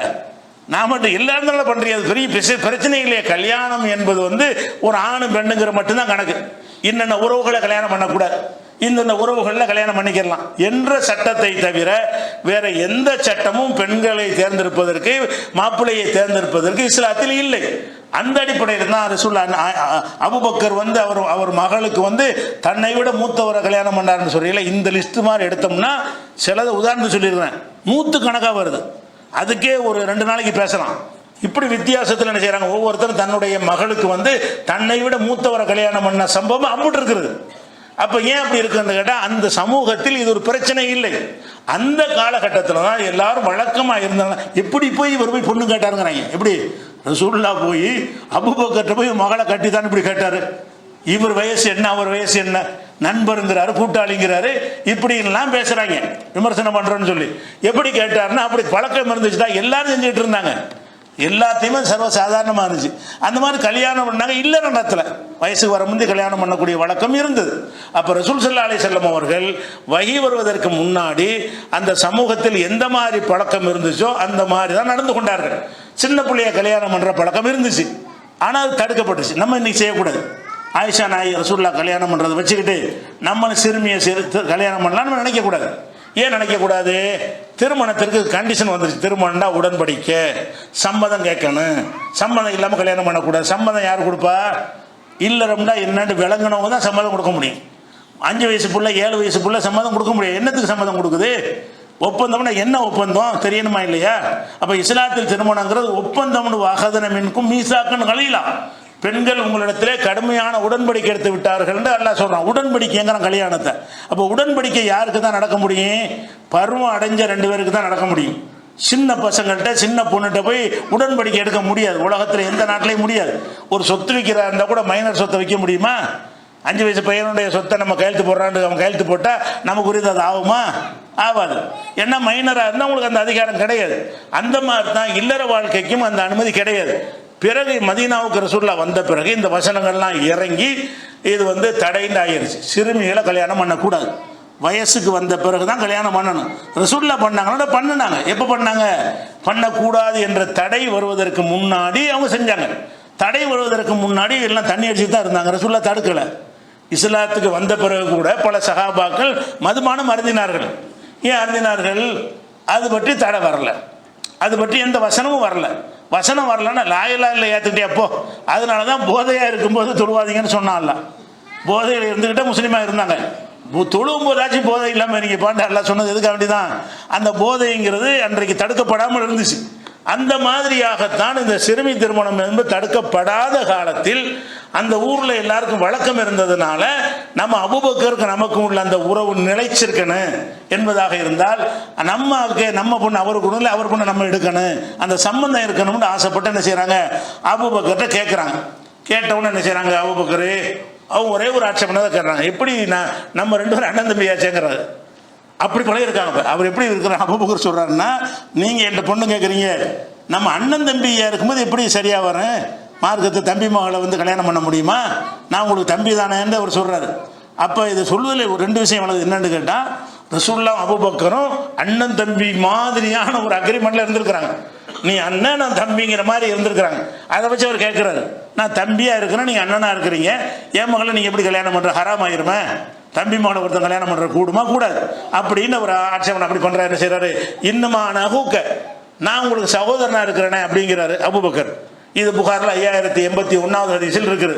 அப்போ ரசூலுல்லாஹ் சொல்கிறாங்க, அன்தஹி பி தீனில்லா, தீனில் தான் மார்க்க சகோதரன், ரத்த சம்பந்த சகோதரனா, நீ சகோதரன் தான். என்ன சகோதரன்? கொள்கை சகோதரன். ரசூலுல்லாஹ் என்ன விளக்கம் சொல்கிறாங்கன்னா, அன்தஹி பி தீனில்லா, அல்லாஹ்வுடைய தீனில் வந்து நீ எனக்கு சகோதரன், நீனும் சகோதரன் நானும் சகோதரன், எல்லா முஸ்லீமும் சகோதரன் தான். இன்னமல் மூமினூன இஹ்வத்துன், எல்லா மூமின்களும் சகோதரர்கள். அந்த சகோதரனா இருக்கே தவிர நீ எனக்கு கூட பிறந்த தம்பி இல்லையப்பா அப்படின்னோன்னா அப்போ பிரச்சனை, தாராளமாக கல்யாணம் பண்ணிக்கிறதுன்னு சொல்லி அவர் கல்யாணம் பண்ணி வைக்கிறாரு. 5133வது ஹதீஸில் இதை பார்க்கலாம். அப்போ அபூபக்கருடைய இந்த ஆயிஷா நாய் கல்யாணத்தை பற்றியே நம்ம கொஞ்சம் விரிவாக பேசினா 2 நாள் எடுக்கும், வரலாறுலேருந்து டைவெர்ட் ஆகிரும். உங்களுக்கு அது சம்மந்தமாக என்ன செஞ்சுருக்கோம்னு கேட்டால், நம்ம இலவச பிரசுரமாக போட்டிருக்கிறோம், ஆயிஷா நாயை திருமணம் செய்து ஏன் என்று பிரசுரம் போட்டிருக்கிறோம். பல தலைப்புகளில் போட்டிருக்கிறதுனால இந்த திருமண விஷயத்தை கடந்துட்டு வரலாறு போயிடும். அது இதில் சேரணும். அதை பற்றி முழுசாக விளக்குனா தான் இந்த வரலாறு முழுமை பெறும். ஆனாலும் பல சந்தர்ப்பங்கள் அதை பற்றி விளக்கி இருக்கிறதுனாலையும் அது அதிகமான பேர் அதை அறிஞ்சு வச்சுக்கிறதுனாலையும் திருமணம் செஞ்சதுக்குரிய இவ்வளோ போதும். திருமணம் செஞ்சாங்க, ஆயிஷா நாயை கல்யாணம் பண்ணி கொடுத்துட்டாங்க. இது வரைக்கும் அபூபக்கருடைய வரலாறாச்சா. அதுக்கப்புறம் என்ன செய்யுதுன்னு கேட்டால், எல்லாரும் இஸ்லாத்தில் வந்த மக்கள்லாம் கொடுமை தாங்க முடியாமல் அபிசீனியாவுக்கு ஹிஜ்ரத் பண்ணி போயிடுறாங்க. யாருக்கெல்லாம் ஏழ்மை, இனிமேல் இந்த ஊரில் இருக்க முடியாது, கொடுமை வந்து எல்லை மீறி போயிடுச்சு அப்படின்னு சொல்லி என்ன செய்கிறாங்கன்னா, பல சஹாபாக்களும் அபிசீனியா நாட்டை நோக்கி ஹிஜ்ரத்து போயிடுறாங்க. ரசூலுல்லாஹ் மாதிரி சில பேர் தான் அங்கே இருக்கிறாங்க. அப்புறம் அபூபக்கர் முயற்சி பண்ணார், பிறகு கைவிட்டார். அப்போ என்ன செய்கிறாங்கன்னா, ரசூலுல்லாஹ்ட்ட ஹிஜ்ரத் பண்ணி போகணுன்னு கேட்கும் பொழுது, உத்தரவு வரும், வெயிட் பண்ணு, உத்தரவு வரும், என்னோட தான் நீ வருவேன்னு ரசூலுல்லாஹ் சொல்லி வைக்கிறாங்க. அந்த ஒரு நேரத்துக்காக அவர் காத்திருக்கிறார். அதுக்கு பிறகு அந்த ஹிஜ்ரத்து பயணம் தான் அவங்க வரலாறு முக்கியமான ஒரு விஷயம். அதை வந்து இன்ஷா அல்லாஹ் என்ன செய்வோம், நாளைக்கு பார்ப்போம். அஸ்ஸலாமு அலைக்கும். இறுதியாக மக்காவில் உள்ள கஷ்டங்களை தாங்க முடியாத நிலையில் நபிகள் நாயகம் ஸல்லல்லாஹு அலைஹி வஸல்லம் அவர்கள் ஹிஜ்ரத்து பயணம் மேற்கொள்ள முடிவெடுக்கிறார்கள். அது எப்போ ஹிஜ்ரத்தை பொறுத்த வரைக்கும் மக்களுடைய விருப்பத்தில் ரசூலுல்லாஹ் விடலை. மக்காவில் மக்கள் கஷ்டப்படும் பொழுது உங்களுக்கு விருப்பமான ஒரு நாட்டுக்கு போயிருங்க, உங்களுக்கு எங்கெங்கே வசதி இருக்கோ அங்கே போய்க்கிறங்கன்னு சொல்லலை. அதையும் நபிகள் நாயகம் ஸல்லல்லாஹு அலைஹி வஸல்லம் அவர்கள் அலசி ஆராய்ந்து இருக்கிற நாடுகள்லேயே இந்த அபிசீனியா நாடு தான் ஒரு நல்ல நாடாக இருக்கிறது, அந்த மன்னர் தான் வந்து நியாயமாக நேர்மையான மன்னராக இருக்கிறார் என்று ஆய்வு செய்து அபிசீனியாவுக்கு போங்கள் என்று வழிகாட்டுகிறார்கள். அவங்களே அனுப்பியிருந்தாங்கன்னா ஆளாளுக்கு போய் அங்கே போய் கஷ்டப்படுவாங்க. அந்த மக்காவோட கஷ்டத்திலிருந்து மீள்வதற்காக அனுப்புவதாக இருந்தால் அதற்குரிய நாடு எது என்பதையும் ரசூல் ஸல்லல்லாஹு அலைஹி வஸல்லம் தீர்மானித்தார்கள். அதன்படி ஏராளமான பேர் அபிசீனியாவுக்கு போய்விட்டார்கள். கொஞ்சம் பேர் என்ன செஞ்சாங்கன்னு கேட்டால் மதீனாவுக்கு ஹிஜ்ரத்துக்கு போனார்கள். மதீனாவுக்கு எந்த அடிப்படையில் போனார்கள் என்று சொன்னால், நபிகள் நாயகம் ஸல்லல்லாஹு அலைஹி வஸல்லம் என்ன செய்வாங்கன்னா, ஒவ்வொரு ஹஜ்ஜி நேரத்திலையும் எல்லா பகுதி மக்களும் வருவாங்க. அன்றைய ஜாகிலியா காலத்தில் எல்லா காஃபிர்களும் எல்லா சமுதாய மக்களும் ஹஜ்ஜிக்கு வந்து மக்காவுக்கு வருவாங்க. இப்போ வந்தவொடனே ரசூலுல்லாஹ் என்ன செய்வாங்கன்னா, அன்றைய தினத்தில் யாரும் வெளியூர் ஆட்களை தடுக்க மாட்டாங்க, எந்த இடைஞ்சலும் பண்ண மாட்டாங்க, ஃப்ரீயாக விட்டுருவாங்க. அந்த நேரத்தில் ரசூல் ஸல்லல்லாஹு அலைஹி வஸல்லம் என்ன செய்வாங்கன்னா, ஒவ்வொரு ஊர்லேருந்து வந்திருப்பாங்கல்ல, அவங்களெல்லாம் போய் சந்திப்பாங்க. இந்த மதீனாவுல அவர் வந்திருக்காரு, இவர் வந்திருக்காருன்னு கேள்விப்பட்டு அந்த ஹஜ்ஜி குழுமத்தில் கூட்டத்தில் என்ன செய்வாங்கன்னா, ரசூல் ஸல்லல்லாஹு அலைஹி வஸல்லம் பலரையும் சந்திப்பாங்க. அந்த மாதிரி மதீனாவிலிருந்து சிலர் வந்திருக்கிறார்கள் என்று அறிந்து அவங்கள சந்தித்து தாவா பண்ணுறாங்க. நான் இறை தூதராக இருக்கிறேன். மதீனாவுக்கு போய் பிரச்சாரம் பண்ணலை. மதீனா வாசிகள் இங்கே வர்றாங்க, ஹஜ்ஜிக்கு வர்றாங்க. அந்த மக்கா காஃபிர்கள் கண்காணிக்காத ஒரு கூட்டம் ஜாஸ்தியாக இருக்கா, அவங்க வரக்கூடியவங்களுக்கு பரிமாறுவது, அவங்களுக்கு தேவையான வசதிகள் செய்து கொடுப்பது, இதில் தான் அவங்க கவனம் செலுத்திக்கிட்டு இருப்பாங்க. இந்த நேரத்தில் யாரை சந்தித்தாலும் எதை சந்தித்தாலும் அதில் உங்களுக்கு கவனம் இருக்காது. அந்த நேரத்தை பயன்படுத்தி ரசூல் ஸல்லல்லாஹு அலைஹி வஸல்லம் அவர்கள் இந்த மாதிரியான ஒரு சந்திப்புகள் மூலமாக இஸ்லாத்தை எடுத்து சொல்லுவாங்க. இதை கேள்விப்பட்டு மறுபடியும் அடுத்த ஹஜ்ஜிக்கு வரும் பொழுது ஒரு 70 பேர் கொண்ட ஒரு குழு வர்றாங்க. எங்கள் ரசூலுல்லாஹை பார்க்கறதுக்காக வேண்டிய வர்றாங்க. வேறு நேரத்தில் பார்க்க வந்தால் பிடிச்சி அடிச்சிருவாங்க. ஹஜ்ஜிக்கு நேரத்தில் வரும்போது ஒன்று கண்டுக்கிற மாட்டாங்க. ஒரு 70 பேர் கொண்ட குழு வந்து ரசூல் ஸல்லல்லாஹு அலைஹி வஸல்லம் அவர்கள் அந்த கனவாங்கிற அகபாங்கிற இடத்துல வைத்து சந்தித்து உரையாடுறாங்க. அப்போ அந்த 70 பேருமே இஸ்லாத்தை ஏற்றுக்கிறாங்க. இந்த சில பேர் வந்துட்டு போனாங்கல்ல, அவங்க போய் ஒரு 70 பேரை தயார் பண்ணி கொண்டு வந்துட்டாங்க. அந்த 70 பேருக்கும் ரசூல் ஸல்லல்லாஹு அலைஹி வஸல்லம் வந்து எடுத்து சொன்ன உடனே அவங்களும் இஸ்லாத்தை ஏற்றுக்கொண்டு, நாங்கள் போய் எங்கள் மதீனாவில் போய் இந்த பிரச்சாரம் செய்கிறோம் என்று சொன்னதோட இங்கே இருக்க முடியாத நிலை உங்களுக்கு ஏற்படுமானார், எங்கள்கிட்ட நீங்கள் வந்துடுங்க. எதனால் மதீனாவுக்கு போனாங்கன்னா, அதுக்குரிய அடித்தளத்தை அமைச்சாங்க. இன்னொரு இந்த ஊரில் இருக்க முடியாது என்று சொன்னால் திடீர்னு மதீனாவுக்கு போக முடியும், அங்கேயும் போய் அடிப்பாங்களே. அப்போ அங்கே உள்ளவர்கள் அதுக்கு முன்னாடியே செட் பண்ணிக்கணுங்கிறதுக்காக வேண்டிய 10 வருஷமாக வரக்கூடியவங்களை சந்தித்து அவர்களை வந்து இஸ்லாத்தை ஏற்க வைத்து என்ன செஞ்சாங்க, நீங்கள் எனக்கு சப்போர்ட் பண்ணணும் என்று சொல்லி அனுப்பியிருந்தாங்க. அதில் ஒரு 12 பேரை தேர்ந்தெடுத்து ஒரு கோத்திரத்துக்கு ஒரு ஆள், 12 கோத்திரத்தார் இருந்தாங்க மதீனாவில். ஒவ்வொரு கோத்திரத்தில் ஒரு ஆளை நியமித்து நீங்கள் 12 பேர் தான் அந்த மதீனாவுடைய வழிகாட்டிகளாக இருக்கணும் என்று அனுப்பி வைத்திருந்தார்கள். அவங்க போய் ஒரு கணிசமான மக்களை வென்றெடுத்திருந்தாங்க. எந்தளவு கணிசமான மக்கள்னு சொன்னால், ரசூலுல்லாஹ் வரும்போது ஊரே வரவேற்கிற அளவுக்கு அந்த ஏற்பாடுகள், அந்த அளவுக்கு மக்கள் நினைஞ்சிருந்தாங்க. ஜும்மாவெலாம் நடத்தினாங்க. போய் தனியாக ஊருக்கு வெளியே ஜும்மாக்கள் தொடர்ச்சியாக நடத்தினாங்க. அதன் மூலமாக சந்திப்புகளை வளர்த்துக்கிட்டாங்க. அப்போ ரசூல் ஸல்லல்லாஹு அலைஹி வஸல்லம் மக்காவில் இருந்து கஷ்டப்படும் பொழுது அந்த கஷ்டம் இல்லாத அளவுக்கு மதீனாவில் உள்ள முஸ்லீம்கள் உருவாயிட்டாங்க. எந்த சிரமமும் இல்லை. அவங்க ஒரு வலுவான ஒரு சக்தியாக உருவாகியிருந்தாங்க. அதையெல்லாம் ரெடி பண்ணிட்டு தான் ரசூலுல்லாஹ் என்ன செய்கிறாங்கன்னா, சரி நம்ம இந்த ஊரில் இருக்கக்கூடாது, எல்லாரும் போங்கன்னு சொன்ன பிறகு தான் உமர் உள்பட பல சஹாபாக்கள் மதீனாவை நோக்கி ஹிஜ்ரத்துக்கு போயிட்டாங்க இருந்தவங்கெல்லாம். அப்போ ரசூலுல்லாவும் கொஞ்சம் பேர் தான் மிச்சமாக இருந்தாங்க. ஆனால் ரசூலுல்லாவை பொறுத்த வரைக்கும் அவங்க அல்லாஹ்வுடைய தூதராக இருக்கிறதுனால வஹி வந்து தான் போக முடியும். நுபுவத்து விஷயத்தை எடுத்து சொல்வதாக இருந்தால் மக்காவில் அல்லாஹ் தூதராக நியமிச்சிருக்கும் பொழுது வேறு எங்கேயாவது போன்று சொல்வதாக இருந்தால் அல்லாஹ் சொல்லணும். அப்போ அபூபக்கர் வந்து நம்ம ஹிஜ்ரத் நம்மளும் போயிடுவோம்னு கேட்கும் பொழுது, இல்லை நான் அனுமதிக்காக காத்திருக்கிறேன் அப்படின்னு ரசூலுல்லாஹ் சொல்கிறாங்க. அப்போ அபூபக்கர் கேட்குறாரு, அனுமதி காத்திருக்கேன்டா, அப்போ நம்ம நட்பு என்ன ஆகுறது, என்னை விட்டு போயிடலான்னு கேட்குறாரு. அனுமதிக்காக காத்திருக்கிறேங்கிறீங்க, அனுமதி கிடைச்சா போயிடுவீங்களா அப்படின்னு கேட்கும்போது, இல்லை உன்னையும் சேர்த்து கூட்டிகிட்டு தான் போவேன் என்று ரசூல் ஸல்லல்லாஹு அலைஹி வஸல்லம் அவர்கள் அவருக்கு வந்து அபூபக்கருக்கு வாக்களிச்சிருந்தாங்க. அந்த மாதிரி ஒரு எவ்வளோ நாளைக்கு முன்னாடி இந்த ஹிஜ்ரத்துக்கு போனாங்கல்ல, 4 மாதத்துக்கு முன்னாடியே இந்த ஹிஜ்ரத்தை பற்றி முடிவெடுத்து அல்லாஹ்ட்ட அனுமதி வரும் என்ற செய்தி அபூபக்கர்கிட்ட சொல்லிட்டாங்க. சொன்ன பிறகு அபூபக்கர் என்ன செய்கிறாருன்னா, 4 மாதமாக பிரயாணம் செய்வதற்குரிய 2 ஒட்டகங்களை தயார் நிலையில் என்ன செய்கிறாரு, தயார்படுத்தி நல்ல வலுவான ஒட்டகங்களாக இருந்தால் தான் போய் சேர முடியும் என்று அவர் அதெல்லாம் ரெடி பண்ணி வச்சுக்கிட்டார். எந்த நேரம் வேண்டாலும் ரசூலுல்லாஹ் வந்து ஹிஜ்ரத்துக்கு நம்மளை அழைக்குவாங்க. ஆனால் ஆரம்பத்தில் போகணுன்னு முடிவு எடுத்திருந்தாலும் போனது எப்போன்னு சொன்னால் அவங்க கொலை செய்யணும்னு முடிவு எடுத்த பிறகு தான். ரசூல் ஸல்லல்லாஹு அலைஹி வஸல்லம் அவங்க கொலை செய்கிற முடிவு எடுக்காட்டாலும் போகிற முடிவில் இருந்தாங்க. இந்த ஊரில் இருந்துக்கிட்டு கஷ்டப்படுறதை விட எந்த ஊரில் மக்கள் ஏற்றுக்கிறாங்களோ அந்த ஊரில் போனால் நிறைய வேலை செய்யலாம்ங்கிற முடிவில் தான் இருந்தாங்க. ஆனால் அல்லாஹ்ட்ட அனுமதி காத்திருந்தாங்க. அல்லாஹ்ட்ட எப்போ அனுமதி வருதுன்னு கேட்டால் இவங்க டிக்ளேர் பண்ணுறாங்க, முகம்மதை கொல்லணும். எல்லாரும் ஒரு கோத்திரத்தில் ஒரு ஆள், எல்லாருமே சேர்ந்து கொள்ளும்போது என்ன செய்ய மாட்டாங்க, யார் மீதும் பகை காட்ட முடியாது. ஒவ்வொரு குலத்தில் ஒரு ஆள் வந்து இவரை இனிமேல் அடக்க முடியாது, இவரை கொல்லத்தான் வேணுங்கிற ஒரு முடிவுக்கு வந்த பிறகு இது தெரிஞ்சவன ரசூல்லா என்ன செய்கிறாங்கன்னு கேட்டால், இதான் நமக்கு புறப்பட வேண்டிய சமயம், அல்லாஹ்வுடைய ஆர்டர் வந்துருச்சுன்னு சொல்லி ரசூல் ஸல்லல்லாஹு அலைஹி வஸல்லம் அவர்கள் வந்து ஹிஜ்ரத்துக்காக புறப்படுறாங்க. எப்படி வர்றாங்கன்னா, ஒரு நம்ம அபூபக்கர் வரலாதானே பார்க்குறோம், அதுக்காக அதுக்குள்ளே வந்துடணும். ஒரு நாள் திடீர்னு நண்பகல் நேரத்தில் அபூபக்கருடைய வீட்டுக்கு ரசூல்லா வர்றாங்க. தினமும் வருவாங்க. ரசூல் ஸல்லல்லாஹு அலைஹி வஸல்லம் அவர்கள் மக்காவில் இருந்த காலம் வரைக்கும் டெய்லி 2 தடவை அபூபக்கர் வந்து பார்ப்பாங்க. அபூபக்கர் போய் ரசூல்லா பார்க்க மாட்டாங்க. ஒவ்வொரு நாளும் காலையில் ஒரு தடவை வந்து அபூபக்கர்ட்ட பார்த்து என்ன செய்யலாம், எப்படி தாவா பண்ணலாம், இதை பற்றி ஆலோசனை பண்ணுவாங்க. சாயந்தரம் ஒருக்கா வருவாங்க. தினசரி 2 முறை ரசூல் ஸல்லல்லாஹு அலைஹி வஸல்லம் அவர்கள் அபூபக்கருடைய வீட்டுக்கு வராமல் இருந்ததில்லை. அப்படின்னா எவ்வளோ நெருக்கம். வந்து வேற என்ன குடும்ப விஷயமா பேசியிருப்பாங்க, எல்லாம் தாவா தான், எப்படி நம்ம வந்து இந்த எப்படி மார்க்கத்தை கொண்டு செல்வது, அந்த விஷயம்தான். அப்போ ஒரு நாள் என்ன செய்கிறாங்கன்னா, நண்பகலில் வர்றாங்க. ஒரு நாள் அப்படி வரமாட்டாங்க. அந்த இது புகாரில் 3905 ஹதீஸில் இந்த விவரங்கள்லாம் நீங்கள் பார்க்கலாம். அப்போ உச்சி வெயிலில் ரசூலுல்லாஹ் என்ன செய்கிறாங்க, வீட்டுக்கு அபூபக்கர் வீட்டுக்கு வர்றாங்க. அபூபக்கர் பதறாரு. ஒரு நாள் இந்நேரத்தில் வரமாட்டாங்களே, வந்தால் காலையில் வருவாங்க, இல்லைன்னா சாயந்தரம் தான் வருவாங்க. இன்றைக்கி என்ன மத்தியானத்தில் வர்றாங்க, உச்சி வெயிலில் வர்றாங்களேன்னு சொல்லிட்டு இருக்கும்போது ரசூலுல்லாஹ் உள்ளே வந்து வீட்டில் வெளியாளுக்கு இருந்து அனுப்பிடுங்கிறாங்க. வந்து அபூபக்கர்கிட்ட ஏதோ செய்தி சொல்ல போகிறதுக்காக வீட்டில் வெளியாளுக்கு இருந்தால் அனுப்பிடுங்க.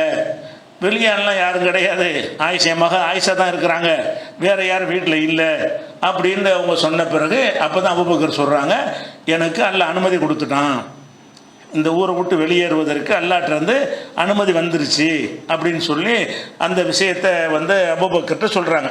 சொல்லி அதுக்கு பிறகு தான் என்ன செய்கிறாங்கன்னா, அது சொல்லிவிட்டு அன்னைக்கு போகலை, இது 4 மாதத்துக்கு முந்தி அதை அனுமதி வந்துருச்சு, இது ரெடியாக இருந்துக்காண்டு அவர் அதுக்குள்ளே தயாராக இருந்துக்கிட்டு இருக்கும்போது இந்த கொலை செய்கிற முயற்சி பண்ணுறாங்கன்னு வந்த பிறகு தான் என்ன செய்கிறாங்க, அவங்க புறப்படுறாங்க. ரசூல் ஸல்லல்லாஹு அலைஹி வஸல்லம் வந்து அபூபக்கரை அழைத்துக்கிட்டு போகிறாங்க. எப்படி ஹிஜ்ரத்து போகிறாங்கன்னு கேட்டால், இந்த வாகனத்தில் ஹிஜ்ரத்துக்கு போகலை, வாகனத்தில் போனால் விரட்டிட்டு வந்துடுவாங்க. அப்போ என்ன செய்கிறாங்கன்னா, ரசூல் ஸல்லல்லாஹு அலைஹி வஸல்லம் வந்து ஒரு முஸ்லீம் அல்லாத ஒரு ஆள், அவரை வந்து இந்த நல்ல கைடு வழிகாட்டியாக இருக்கக்கூடியவர், இந்த பயண திட்டங்கள்லாம் அறிஞ்சவர். சில பேர் இந்த கைடெலாம் இருப்பாங்களா, சுற்றுலா தலத்துக்கு போனீங்கன்னா ஒவ்வொரு இடத்த பற்றியும் அவங்களுக்கு வந்து கரெக்டாக சொல்லுவாங்க, அந்த ஊரில் என்னென்ன இருக்குது ஏது இருக்குன்னு. அந்த மாதிரியான ஆட்கள் வந்து வழிகாட்டிகள் அந்த காலத்தில் இருந்தாங்க. ஒரு தூரம் தொலைக்கு போகிறதா இருந்தால் நீங்கள் துணைக்கு வாங்கன்னு கூப்பிடுவாங்க. அவங்க அதுக்கு உரிய ஒரு ஃபீஸை வாங்கிட்டு அந்த காரியத்தை செஞ்சு கொடுக்குற ஆளுக்கு இருந்தாங்க. அந்த மாதிரி ஒரு ஆளை அபூபக்கர் ரசூலுல்லாஹ் என்ன செய்கிறாங்கன்னா, அவரை நியமித்து நீ வந்து 3 நாளைக்கு பிறகு இந்த ஒட்டகங்களை கொண்டுக்கிட்டு இந்த இடத்துல சவுருங்கிற மலைக்கு வந்துரு. அப்போ 3 நாளைக்கு பிறகு நீ வரணும்ட்டாங்க. ரசூலுல்லாஹ்வுடைய பயணம் எப்படின்னு கேட்டால், ஒட்டகத்தில் ஏறி அப்படி புறப்பட்டுருந்தாங்கன்னு வைங்க, அன்னைக்கே பிடிபட்டிருப்பாங்க. ஒட்டகத்தில் ஏறி தப்பிச்சு போகிறாங்கன்ற உடனே கொல்வதற்கு ஒரு ஆளுக்கு 100 ஒட்டகம் அறிவிச்சிட்டாங்க. அபூபக்கருக்கும் உமருக்கும் வந்து 100 ஒட்டகம் அவங்கள கொலை செஞ்சாலேயோ பிடிச்சிக்கிட்டு வந்தாலேயோ 100 ஒட்டகம்னு பரிசு வர அறிவிச்சிட்டாங்க.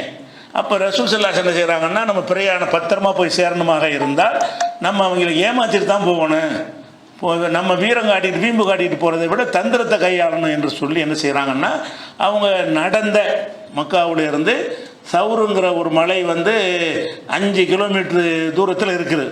சுமார் 5 கிலோமீட்டர், 5னா ஒரு 5 மைல், 5 மைல்னா ஒரு 8-9 கிலோமீட்டர் வருமா, அந்த தூரத்தில் அந்த சவுரு மலை இருக்கிறது. அப்போ ரசூலுல்லாஹ் என்ன செய்கிறாங்கன்னா, சவுரு மலை வரைக்கும் நடந்தே போகிறாங்க. அவங்க பார்வையில் என்னென்னா ஒட்டகத்தில் போகிறாரான்னு தான் விரட்டிகிட்டு இருப்பாங்க. அது நடந்து போகிறது அந்த அந்த அந்த அந்த பாதையில் வராது.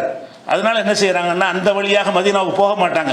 அதனால் என்ன செய்கிறாங்கன்னா, இவங்க அந்த பக்கம் சவுரு மலைக்கு வரை நோக்கி போய் நடந்தே அபூபக்கர் அவங்களும் என்ன செய்கிறாங்க, நடந்தே ஒரு 10-8 கிலோமீட்டர் தூரத்துக்கு நடந்தே வந்து அந்த சவுருங்கிற அளவு வரைக்கும், அந்த உச்சி வரைக்கும் போயிட்டாங்க சவுரு மலைக்கு. அது வந்து 750 மீட்டர் சொல்கிறாங்க தரையிலேருந்து. இன்றைக்கி உள்ள கணக்கில் தரமட்டத்திலேருந்து 3/4 கிலோமீட்ரு. அப்போ 3/4 கிலோமீட்டர் மலையில் வர ஏறி அந்த சவுருங்கிற இடத்துல போய் என்ன செய்கிறாங்க, அபூபக்கர் வந்து அந்த ரசூலுல்லாஹ் நிழல் வர்ற இடமா இருக்குது, இந்த இடத்துல நீங்கள் வந்து ரெஸ்ட் எடுங்க என்று அபூபக்கர் அவர்கள் அவங்கள வந்து ரசூலுல்லாஹ்வை தூங்க வைக்கிறாங்க. அப்போ அவங்க தேடி வர்றாங்க, எல்லா பக்கமும் போகிறாங்க. அவங்க என்ன மாதிரி போவாங்கன்னு கேட்டால், ஒரு வெளியூருக்கு தப்பிச்சு போகிறதா நடந்தால் போவார், வெளியூருக்கு தப்பித்து போகிறவர் வந்து வாகனங்களோடு போவார்னு வாகனத்தை வந்து தள்ளிட்டு என்ன செய்கிறாங்க, எல்லா பக்கம் மதினா வரைக்கும் ஆள் பிடிச்சி எல்லா பக்கம் போயிட்டானுங்க. எந்த பாதையிலையுமே இவங்க இல்லை, ரசூலுல்லாவும் இவங்க இல்லை. அப்போ 3 நாளுக்கு பிறகு தான் கிளம்பணும்னு முடிவு பண்ணிட்டாங்க. 3 நாளைக்கு பிறகு கிளம்பணும், சவுறு மலையிலேருந்து கிளம்பணும், அதுவும் கடற்கரை ஓரமாகவே போகணும். இந்த ஜித்தா வழியாக வந்து அப்படியே கடல் ஓரமாகவே போனோம்னு சொன்னால் அது வந்து பயணப்பாதை இல்லையா, அந்த மதீனாவுக்கு போகிறதுக்கு வந்து அது அவங்களுடைய வழியாக இல்லை. அப்படி ஒரு பாதை ஏற்கனவே எல்லாத்தையும் பிளான் பண்ணி வச்சுட்டாங்க, எத்தனை மணிக்கு போகணும், யார் யார் செய்யணும். அப்போ அந்த திட்டப்படி என்ன செய்கிறாங்கன்னா, அந்த சவுறு குகையில் போய் அவங்க தங்கிட்டாங்க, இருந்துக்கிட்டாங்க. இந்த 3 நாளும் என்ன நடக்கும்னு கேட்டால், அபூபக்கர் சித்திக் அவங்களுடைய மகன் அப்துல்லா அவர் என்ன செய்வார்னா, தினசரி வந்து இரவில் இங்கே வந்து அவரும் தங்கிடுவார். அபூபக்கர் ரசூலுல்லாவோடையும் அப்துல்லாவும் என்ன செய்வார், கூட வந்து ராத்திரி பூரா தங்கிடுவார். தேவையானதை கொண்டு வந்துடுவார். விழிஞ்சவனை என்ன செய்வார்னா அங்கே போயிடுவார், மக்காவில் தான் இருந்த மாதிரி காட்டிக்கிடுவார். அப்போ யாருக்கும் தெரியாமல் ராத்திரியில் அவர் இதே மாதிரி நடந்த அவரும் 3 நாளைக்கு என்ன செய்கிறார், நடந்தே வந்து ரசூலுல்லாவோட என்ன செய்வார், மாலை நேரமான உடனே மகரிப் வந்தால் மாலை நேரமான உடனே புறப்பட்டு வந்து அவர் 3 பேர் தங்கினாங்க, 2 பேர் தங்கலை. அந்த 3 நாளும் இரவில் தங்கினது 3 பேர், பகலில் 2 பேர். இவர் போயிடுவார். விடிஞ்சவன் என்ன செய்வார், மக்காவில் இருந்துட்டு மக்காவில் தான் நான் இருக்கிறேன்னு காட்டிக்கிடுவார். அப்போ மக்காவில் தான் இருக்கிறேன்னு காட்டிக்கொண்டு அவர் இருப்பார். அதே நேரத்தில் இரவானவுன்னு அவங்களுக்கு அன்னைக்கு தேவையான பொருள்களை எல்லாம் கொண்டு வந்துடுறதுக்கு அவரை ஏற்பாடு பண்ணியிருந்தாங்க. இப்படி ஒரு 3 நாள் அந்த அதான் தங்குற இடமே ஒரு எந்த பாதுகாப்பும் இல்லாமல். எதுக்கு அப்படி தங்குறாங்கன்னு கேட்டால், அவங்க நம்மளை தேடி ஓயட்டுங்கிறக்கா வேண்டி. அந்த இடத்துல தங்க வேண்டிய தேவையே இல்லை, ரெஸ்ட் எடுக்கிறதுக்கு அவங்க தங்கலை. நம்ம ஒரு 3 நாளைக்கு இப்படி பதுங்கிட்டோம்னு சொன்னால் போய் சேர்ந்துட்டோம்னு நினச்சிக்கிடுவாங்க. அவர் எப்படியோ நமக்கு கண்ணில் மண்ணை தூக்கிட்டு மதீனாவுக்கு போய் சேர்ந்துட்டாரு, இனிமே அவரை எதிர்பார்த்து தேடி வேலை இல்லைன்னு அந்த நம்பிக்கை இலக்க வைக்கணுங்கிறதுக்காகத்தான் 3 நாள் வெயிட் பண்ணுறாங்க. அந்த அந்த குடுமையில் அந்த பாறை இடுக்கில் உட்காந்துட்டு 3 நாளைக்கு இருக்கிறாங்க எப்படி. அப்போ அந்த அபூபக்கருக்கு வந்து ஆமீர் இப்னு ஃபுஹைரான்னு ஒரு அடிமை இருந்தார்.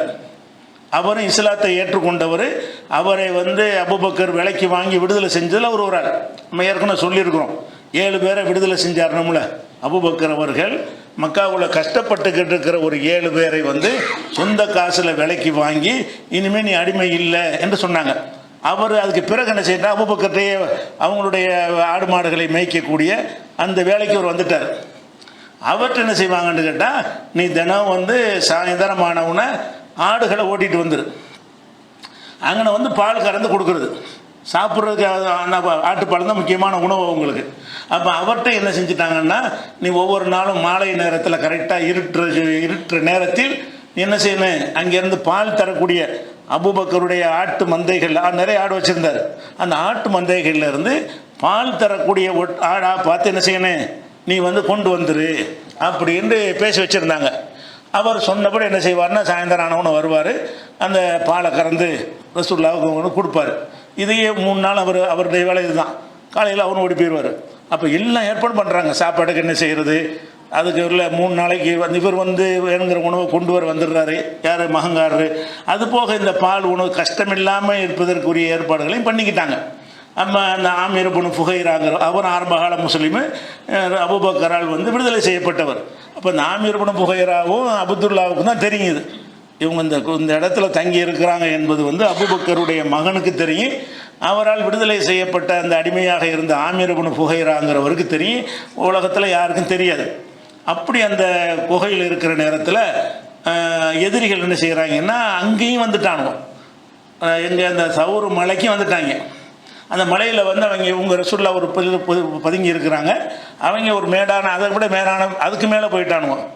மேலே போயிட்டவங்க அவங்க குனிஞ்சு பார்த்தாங்கன்னா இவங்க இருக்கிறது தெரிஞ்சிடும் அந்தளவுக்கு. அதாவது நின்று பார்த்தா தெரியாது, இப்படி உட்கார்ந்துட்டு பார்த்தான்னு சொன்னால் அவங்க கொஞ்சம் மேலே இருக்கிறாங்க, இது கொஞ்சம் கீழே இருக்குது. அப்போ ரசூலுல்லா பதுங்கி இருந்த அந்த இடத்த விட கொஞ்சம் மேலே மலைக்கு மேலே ஏறி அந்த இடத்துல அவங்க நிற்கிற பாதங்களை இவங்க பார்க்குறாங்க. அவங்களுடைய கால் தெரியுது. அந்த காலுக்கிட்ட அவன் தலையை கொண்டு வந்தான்னா அவனுக்கு இது தெரிஞ்சு போயிடும். அப்போ அபூபக்கர் என்ன செய்கிறான்னு அது பார்த்துறாரு, அல்லாஹ்வுடைய தூதரை அவங்க கொஞ்சம் குனிஞ்சாங்கன்னா நம்மளை பார்த்துருவாங்க அப்படின்னு சொல்லும் பொழுது பதறாரு. நான் வந்து பார்த்துட்டாங்கன்னா முடிஞ்சு வச்ச கதை. தலைக்கு வந்து ஒரு பெரிய பரிசு அறிவிச்சிருக்கிறாங்க, இந்த பரிசுக்காக வருவான்ல எல்லாரும். 100 ஒட்டகம்னா என்ன கணக்கு, பெரிய பல கோடி மதிப்பு வரும். அவ்வளோ பெரிய மதிப்புடைய ஒரு பரிசு இருக்கிற காரணத்தினால 2 பேரும் உயிரோடையோ அல்லது பணமாவோ பிடிச்சிட்டு வந்தான்னு அறிவிப்பாங்கல்ல, அந்த மாதிரியான ஒரு அறிவிப்பு செய்யப்பட்டிருக்கிறது. அப்போ அபூபக்கர் கொஞ்சம் பதறாங்க. அப்போ தான் ரசூலுல்லாஹ் சொல்கிறாங்க, லா தஹ்சன் இன்னல்லாஹ மஅனா, நீ பயப்படாத, அல்லாஹ் நம்மோட இருக்கிறான். நம்ம 2 பேர் தானே இருக்கிறோம், இவ்வளோ பேர் நம்ம உள்ளே வந்தாங்கன்னா 2 பேர் எப்படி என்ன செய்கிறது, நம்மளை நுழைஞ்சி பார்த்துட்டு எல்லாரும் சுற்றி வளைச்சாங்கன்னு சொன்னால் நம்ம இருவர் இவங்களை எப்படி பேஸ் பண்ண முடியும் அப்படின்னு கேட்கும் பொழுது தான் ரசூலுல்லாஹ் சொல்கிறாங்க, லா தஹ்சன், கவலைப்படாத, இன்னல்லாஹ மஅனா, அல்லாஹ் நம்மோட இருக்கிறான் என்று அந்த ஆறுதல் சொன்னாங்கல்ல. அதெல்லாம் அந்த 3 நாளில் தான் நடக்குது. இந்த இடத்துல இதில் சில பொய்யான செய்திகள் சிலது சமுதாயத்தில் இருக்கிறது அபூபக்கரை பற்றி. அந்த விஷயங்களை நம்ம பார்த்துக்கிட்டு என்ன செய்வோம், அதனுடைய தொடர்ச்சிக்கு போகலாம். என்ன பொய்யான செய்தின்னு கேட்டால், ரசூலுல்லாஹ் அந்த குகையில் இருக்கும் பொழுது, படுத்து கிடக்கும் பொழுது ஒரு பாம்பு அபூபக்கரை கொட்டிருச்சு. பாம்பு கொட்டிருச்சு. குகை தானே, பாம்புலாம் இருக்க தான் செய்யும், அது மாற்றுக்கிறதுல பாம்பு இருக்கலாம். பாம்பு கொட்டின உடனே அவருக்கு விஷம் ஏறி ரசூலுல்லாஹ்வுடைய தொடையில் இவர் தொடையில் ரசூலுல்லாஹ் தலையை வச்சு படுத்திருக்கிறாங்க. இந்த கதை பிரகாரம் அவர் தொடையில் மடியில் ரசூலுல்லாஹ் படுத்திருக்கிறாங்க. அப்போ இவர் விஷம் ஏறி அவரை நம்ம அசஞ்சம்னு சொன்னால் ரசூலுல்லாஹ்வுடைய தூக்கம் கெட்டு போயிடும்னு அப்படி அட்டக்கிக்கிட்டு இருக்கிறார். ஆனால் அதை தாண்டி இந்த கண்ணீர் அதிகமாக சுரந்து கண்ணிலேருந்து கண் தண்ணீர் ரசூலுல்லாஹ் மேலே பட்டுருச்சு. பட்டவனை திருக்குன்னு சின்ன அபூபக்கர்னு கேட்குறாங்க. இந்த மாதிரி பாம்பு கடிச்சிருச்சுன்ற உடனே ரசூலுல்லாஹ் வாயில் எச்ச தொட்டு தடை விட்டாங்க. அந்த விஷம் இறங்கி அவருக்கு சரியாக போச்சு அப்படின்ற ஒரு சம்பவத்தை வழக்கமாக சொல்லுவாங்க. ஆனால் இது ஆதாரம் இல்லாத ஒரு கட்டுக்கதை. இந்த மாதிரியான ஒரு செய்தி சில நூல்களில் நீங்கள் பார்த்துருப்பீங்க. என்ன நூல்னா, ரஹீக்குல் மக்தூம், ரஹீக்குன்னு சொல்லி ஒரு ரசூலுல்லாஹ்வுடைய வரலாறுன்னு பல மொழிகள்லையும் வந்திருக்குது. தமிழ் மொழியில் ஏராளமான பேர் என்ன செய்கிறாங்க, அந்த புஸ்தகத்தை வெளியிட்டிருக்கிறாங்க. பல பேர் மொழிபெயர்த்து என்ன செய்கிறாங்க, வெளியிட்டிருக்கிறாங்க. அப்போ அந்த கதையில் உள்ள அறிவிப்பு எடுத்துக்கிட்டிங்கன்னா, ரஹீக்குல் மக்தூம்ங்கிற ஒரு நூலில் அதுக்கு எந்த அறிவிப்பாளரும் கிடையாது. ஒரு செய்தியை சொல்கிறதா இருந்தால் இன்னார் அதை சொன்னார், இன்னார் சொன்னார், இன்னார் சொன்னார்னு இருக்கணும்ல. அப்படி இல்லாமல் எந்த ஒரு அறிவிப்பாளரும் இல்லாத வகையில் தான் ரஹீக்குல் மக்தூமில் முபாரக் படி ஒன்று எழுதிட்டாரா, அதே செய்தி மிஷ்காத்துங்கிற நூல்லையும் இருக்கும். இந்த செய்தி மிஷ்காத்துங்கிற நூல்லையும் அறிவிப்பாளர் வரிசையெல்லாம் இருக்காது.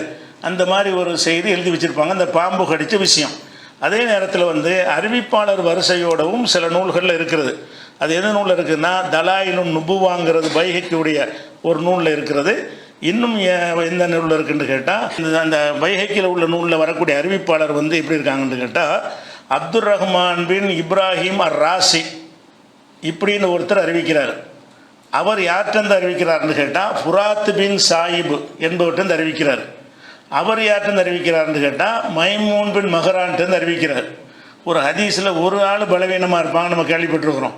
இந்த 3 பேருமே சரியில்லாத ஆளுக்கு. அதாவது அறிவிக்கிறவர் அப்துர் ரஹ்மான்கிறவர் சொல்கிறாரு, உனக்கு யாருப்பா சொன்னான்டா ஃபுராத்து சொன்னாருங்கிறாரு, உனக்கு யாருப்பா சொன்னாருன்னா மைமூன் சொன்னாருங்கிறாரு. அப்போ இந்த 3 அறிவிப்பாளர்கள் வரிசையாக வர்றாங்கல்ல, இந்த 3ஐ பற்றி எடுத்துக்கிட்டிங்கன்னு சொன்னால், இந்த அப்துர் ரஹ்மான் பின் ராசிங்கிறவரை பற்றி இவர் முத்தகமு பிஹி, இவர் இட்டு கட்டி சொல்லக்கூடியவர் என்று சந்தேகப்பட்டவர். இவருடைய வேலை என்னன்னு கேட்டால், மறதியானவர் அப்படி பலவீன அறிவிப்பாளர்கிட்ட இருக்கும். இவர் வேலை என்னன்னு கேட்டால், ஒரு நன்மைன்னு சொல்லி இட்டு கட்டி விட்டுருவார், நடந்தே இருக்காது. இந்த இடத்துல எந்த மாதிரி சொன்னால் இந்த சம்பவத்துக்கு ருசிகரமாக இருக்கும், இந்த பயான் மாதிரி பண்ணுறதுக்கு தேவைப்படும்ல. இந்த குகையில் தங்கினாங்க, இந்த குகையில் தங்கின மாதிரி சில சம்பவங்களை சேர்த்து விட்டோம்னா ஒரு பயான் பண்ணுவதற்கு நல்லா இருக்குமே அப்படின்னு சொல்லி துணிஞ்சு இட்டு கட்டுற ஒரு ஆளாக இந்த ஆள். இவர் வழியாக தான் இந்த பாம்பு கதை வருது. ஒன்று. அடுத்ததாக 2வது ஃபுராத்துங்கிறவர் இருக்கார் இல்லையா, இவரை பற்றி சொல்லும் பொழுது புகாரி சொல்கிறார், முன்குரல் ஹதீஸ், இவருடைய ஹதீஸ்கள்லாம் நிராகரிக்கப்படும், இவர் வந்துட்டால் நிராகரிச்சிடலாம். அதான் அந்த அளவுக்கு ஒரு பொய்யர் என்று சந்தேகிக்கப்பட்டவராக இருக்கிறாரு. லைசபி செய்யின் இப்னு மொயின் சொல்கிறார், இவரை கணக்கில் எடுத்துக்க கூடாது. அப்போ கணக்கில் எடுத்துக்கொள்ளக்கூடாத ஆள்னு சொல்லி அவரை பற்றி ஒரு விமர்சனம் இருக்குது. 2வது ஆள். 3வது ஆள் இந்த மைமூன் பின் முஹரான்கிறவர்த்து சொல்லும் பொழுது இதே தான் பொய்யர் என்று சந்தேகி 3 அறிவிப்பாளர் வர்றாங்க. 3 பேருமே இந்த சம்பவத்தை ஒருத்தர் சொல்கிறாரு, அவருக்கு ஒருத்தர் சொல்கிறாரு, அவருக்கு ஒருத்தர் சொல்கிறாரு. 3 பேருமே என்ன செய்கிறாங்க, பொய்யர்னு சந்தேகப்பட்டவங்களா இருக்கிறாங்க, கையில் மடியில் போட்டு சொல்கிறவங்களா இருக்கிறாங்க. அப்போ இந்த பாம்பு விஷயம் பாம்பு கடித்த ஒரு விஷயம் இந்த மாதிரி நூல்கள் பைஹக்கியுடைய தலாயில் நுபுவாவில் இருந்தாலும் ரஹீக்குல் மக்தூம்ங்கிற நூலில் இருந்தாலும் மிஷ்காத்தில் இருந்தாலும் இதில் 3 பலவீனமான அறிவிப்பாளர்கள், 3 இட்டுக்கட்டக்கூடிய அறிவிப்பாளர்கள் வர்ற காரணத்தினால இது தவறான ஒரு செய்தி, இது ஒரு ஆத்தன்டிக்கான ஒரு செய்தி கிடையாது. இது ஒரு விஷயம். அடுத்து என்ன செய்வாங்கன்னா, அந்த குகையில் உள்ள சம்பந்தமாக ரசூலுல்லாவை காப்பாற்றுறதுக்காக வேண்டி அல்லாஹ் ஒரு சிலந்தியை வலை பின்ன வச்சுட்டான். இந்த செய்தி பரவலாக என்ன செய்வாங்க, ரசூலுல்லாஹ் அந்த குகைக்குள்ளே போன உடனே இவன் செய்கிறான், அதில் ஒரு சிலந்தி வலை கட்டிச்சான் பெருசாக. அப்போ கிட்ட வரைக்கும் வந்துட்டான் ஒருத்தன், யார் தேடி வந்தவங்க பார்த்தா சிலந்தி வலை பண்ணியிருக்குதான். உள்ளேயே வரலையான் அவன். வந்துட்டு சொல்லிட்டான உள்ளே யாரும் இருக்க முடியாது. ஏன் இருக்க முடியாது? சிலந்தி வலை கட்டியிருக்க. சிலந்தி வலை கட்டியிருந்தா உள்ளக்கு போனால் சிலந்தி வலை உடைஞ்சிருக்குமே. இது சிலந்தி வலை கட்டுறத ரொம்ப நாளைக்கு முந்தி கட்டின ஒரு வலைன்னு நினச்சிக்கிட்டு அப்போ பார்க்குறான், வலை இந்த வாசல் பக்கம் பூரா மலையில் சிலந்தி வலை கட்டி பின்னி இருக்குது. இதை பார்த்தோன்னு அவன் என்ன செஞ்சிட்டான், போய் இது உள்ளுக்கு போய் தேடாதீங்க, அது சிலந்தி வலையாக இருக்கிறதுனால அது யாரும் உள்ளே போயிருக்க முடியாது அப்படின்னு சொல்லி ஒரு சம்பவத்தை சொல்லி வச்சுருக்கிறாங்க. அதே மாதிரி இதோட சேர்த்து புறா அங்கே கூடு கட்டி முட்டையிட்டு இருந்துச்சான். அந்த குகை வாசலில் புறா ஒரு கூடு கட்டி அதில் முட்டையும் போட்டு வச்சுருக்குறான். அப்போ மக்கள் நடமாட்டம் இருந்தால் இந்த மாதிரி புறா கூடு கட்டுமா?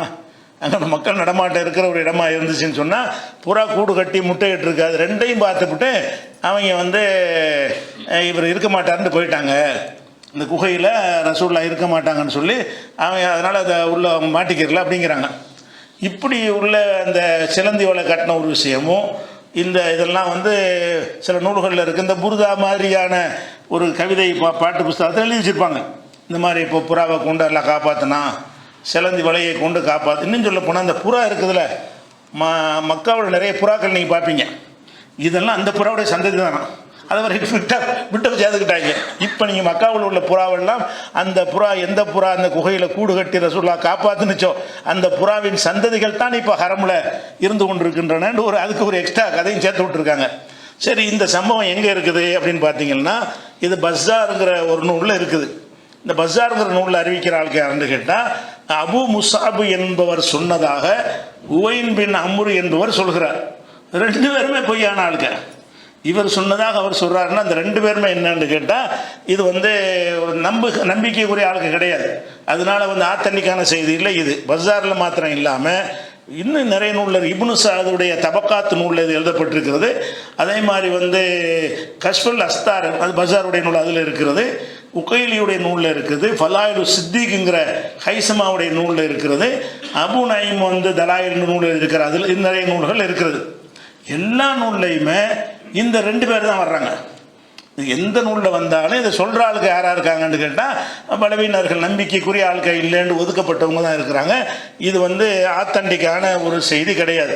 இன்னும் சொல்லப்போனால் இந்த செய்தி குர்ஆனுக்கு மாற்றம். இந்த சம்பவம் அறிவிப்பாளரும் சரியில்லை, ஆட்களும் சரியில்லை, சரி வரலாறு தானேன்னு சொல்லிட்டு போகலாம்னா போக முடியாது. ஏன்னு கேட்டால் அந்த குர்ஆன்ல எல்லாம் என்ன சொல்கிறான்னு கேட்டால், இல்லா தன்சுரூஹு, நீங்கள் அவருக்கு நீங்கள் உதவி செய்யவில்லை என்று சொன்னால் ஃபக்கத் நஸரஹுல்லாஹ், அதாவது ரசூலுல்லாஹ்வுக்கு அந்த உஹது பொருளை விட்டுட்டு ஓடினாங்கல்ல, அந்த நேரத்தில் ஒரு வசனத்தை அல்லாஹ் இறக்குறான்.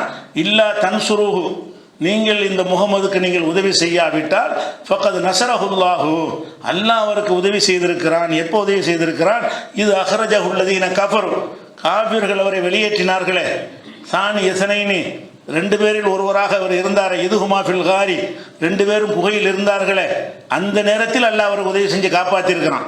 இது யகுலி சாஹிபி, அப்போ இந்த முகமது தன்னுடைய தோழர்கிட்ட சொன்னார், லா தஹசன் இன்னல்லாஹ மஅனா, கவலைப்படாதே அல்லாஹ் நம்மோடு இருக்கிறான் என்று சொன்னாரே. அப்போது அல்லாஹ் என்ன செஞ்சான்? அவருக்கு உதவி செஞ்சிருக்கிறான். எப்படி உதவி செஞ்சிருக்கான்னு அதை சொல்கிறான். ஐயதஹு பிஜுனூதின் லம் தரவுஹா, நீங்கள் உங்கள் கண்ணுக்கு தென்படாத படைகளை கொண்டு அவரை எல்லாம் காப்பாற்றினான். அவர் கண்ணுக்கு தெரிஞ்ச புறாவை கொண்டு அவன் காப்பாற்றலை, கண்ணுக்கு தெரிஞ்ச சிலந்தியை வைத்து எல்லாம் என்ன செய்யலை, காப்பாற்றலை. காப்பாற்றினா மலக்குகள் மூலமாக காப்பாற்றினாங்கிறான். கண்ணுக்கு தெரியாத படை என்பது வானவர்களை சொல்கிறது. அப்போ அவங்க எதிரிகள் இருக்கிறாங்க, பார்த்துருவாங்க தான், அவங்க குனியை பார்த்தா கூட மலக்கு நின்று மறைச்சிருவார். வானவர்களை கொண்டு தான் அல்லாஹ் காப்பாற்றினான் என்று குர்ஆன் சொல்லுகிறது. 9:40 இருக்கிறது. அப்போ இந்த சிலந்தி வலையை கொண்டு காப்பாற்றினா சிலந்தி வலை தான் பார்க்க முடியுமே, சிலந்தியை பார்க்க முடியும். 2வது இப்போ புறாவையும் பார்க்க முடியும். அல்லாஹ் என்ன செய்யறான், நீங்கள் பார்க்காத படையை கொண்டு உதவி செஞ்சேங்கிறான். அப்போ பார்க்காத ஒன்றை கொண்டு தான் நல்லா காப்பாற்றினான் என்று சொல்லும் பொழுது சிலந்தி வலை பின்னுனது புறாவெல்லாம் பொய். மலக்குகளை கொண்டு கண்ணுக்கு தெரிகிற அளவுக்கு வந்துட்டாங்க. அல்லாஹ் என்ன செய்ய, குனிஞ்சு கூட பார்த்தா கூட தெரியாது. ஏன் தெரியாது? மறைக்கணும்னு நல்லா நினச்சிட்டான். வானவர்களால் அது மறைக்கப்பட்டு போயிடும். அவங்களுக்கு எதுவுமே அங்கே ஒன்றுமே காலி இடம் மாதிரி தெரிகிற மாதிரி எல்லாம் நினச்சா காட்டுவான். அப்படி தான் காப்பாற்றன் என்று சொல்கிற காரணத்தினால இந்த ஒரு சம்பவம் என்ன செய்ய, கண்ணுக்கு தெரியாத படை என்பதில் இருந்து இந்த விஷயம் பொய்ங்கிறது விளைவிக்கிறோம். அதனால் அந்த குகையில் அப்படி தங்கி இருந்துட்டு பிறகு என்ன செய்கிறாங்கன்னா மறுபடியும் கிளம்புறாங்க. அவங்கெல்லாம் வந்துட்டாங்க. யார்? அந்த ஒரு ஆள்கிட்ட நியமித்து வச்சுருந்தாங்கல்ல, அந்த முஸ்லீம் அல்லாத ஒரு ஆள், அவர் கரெக்டாக ஒட்டகத்தை கொண்டு வந்துடுறாரு. இவரும் வந்துடுறாரு. இவரே வர சொல்லிட்டாங்க. யார? அடிமை அந்த ஆமீர் இருந்தார் இல்லையா, அவர் வந்து 2 பேர் வந்துட்டாங்க. அந்த 3ஆவது நாள் வந்த உடனே 2 ஒட்டகத்தில் 4 பேருமா தான் புறப்படுறாங்க. ஒட்டகம் 2, ரசூலுல்லாஹும் அபூபக்கரும் ஒரு ஒட்டகத்தில், அந்த வழிகாட்டி இருக்கார்ல அவரும் அந்த இன்னொருத்தர் ஆமீர் என்ன செய்கிறாங்க, ஒட்டகத்தில் ஏறி அந்த அவர் வழிகாட்டணும்ல, வழிகாட்டுறதுக்காக என்ன செய்கிறாருன்னா அவங்களும் கூட வர்றாங்க. எந்த வழியாக? அவருக்கு அந்த பாதையெல்லாம் தெரியும். குறுக்கு நேரடி பாதைன்னா எல்லாருக்கும் தெரியும். குறுக்கு வழிகள்னா சிலருக்கு தான் தெரியும். இங்கிட்டு போய் சுற்றி கித்திட்டு போகிற வழிகள் வந்து தெரியும். இவர் அந்த பாதையை நல்லா அறிஞ்சவர். இவர் என்ன செய்கிறாருன்னா அந்த குறுக்கு வழியில் கடலோரமாக போய் அங்கிட்டு சுற்றி இவங்க எல்லாம் வராத அளவுக்கு கொண்டு போய் மதீனாவுக்கு நெருக்கமாக விட்டு திருப்பிடுறாங்க. இவங்க 2 பேர் வந்துடுறாங்க. இனிமேல் பிரச்சனை இல்லை, இதான் மதீனா போங்க என்கிற அளவுக்கு அவங்களும் என்ன செய்கிறாங்க, கூட வர்றாங்க. ஆனால் மதீனாவுக்கு போகையில் அவங்கள காணாம். ஹதீஸில் வரும்பொழுது இவங்க 2 பேரும் சேர்ந்து கூட போனாங்கன்னு வருது. ஆனால் மதீனாவுக்கு வந்த சம்பவத்தில் இப்போ நுழையும் போது பார்த்தீங்கன்னா 4 பேர் வந்தாங்கன்னு சொல்ல மாட்டேங்கிறாங்க. அப்போ இவங்க ஒரு அளவில் கொண்டு விட்டுட்டு திரும்பிட்டாங்கன்னு நம்மளால் விளங்கிற வேண்டியது. நேரடியாக அந்த வாசகம் இல்லை. புறப்பட்டது 4 பேர், போய் சேர்ந்தது 2 பேர்னா அந்த 2 பேர் நடுவில் ஒரு தேவையான அளவுக்கு துணைக்கு போயிட்டு இனிமேல் வரமாட்டாங்க அப்படின்னு வந்துடுவாங்க. அப்போ ரசூல் ஸல்லல்லாஹு அலைஹி வஸல்லம் என்ன செய்கிறாங்கன்னா அப்படி அவங்க விட்டுட்டு போன பிறகு அபூபக்கர் உமர் தான் அபூபக்கர் ரசூலுல்லாஹ் தான் போகிறாங்க. அப்போ தான் ஒரு சுராக்காண்டு ஒரு ஆள் இருக்கார். சுராக்காங்கிற மக்காவில் ஒரு முக்கியமான ஒரு ஆள்.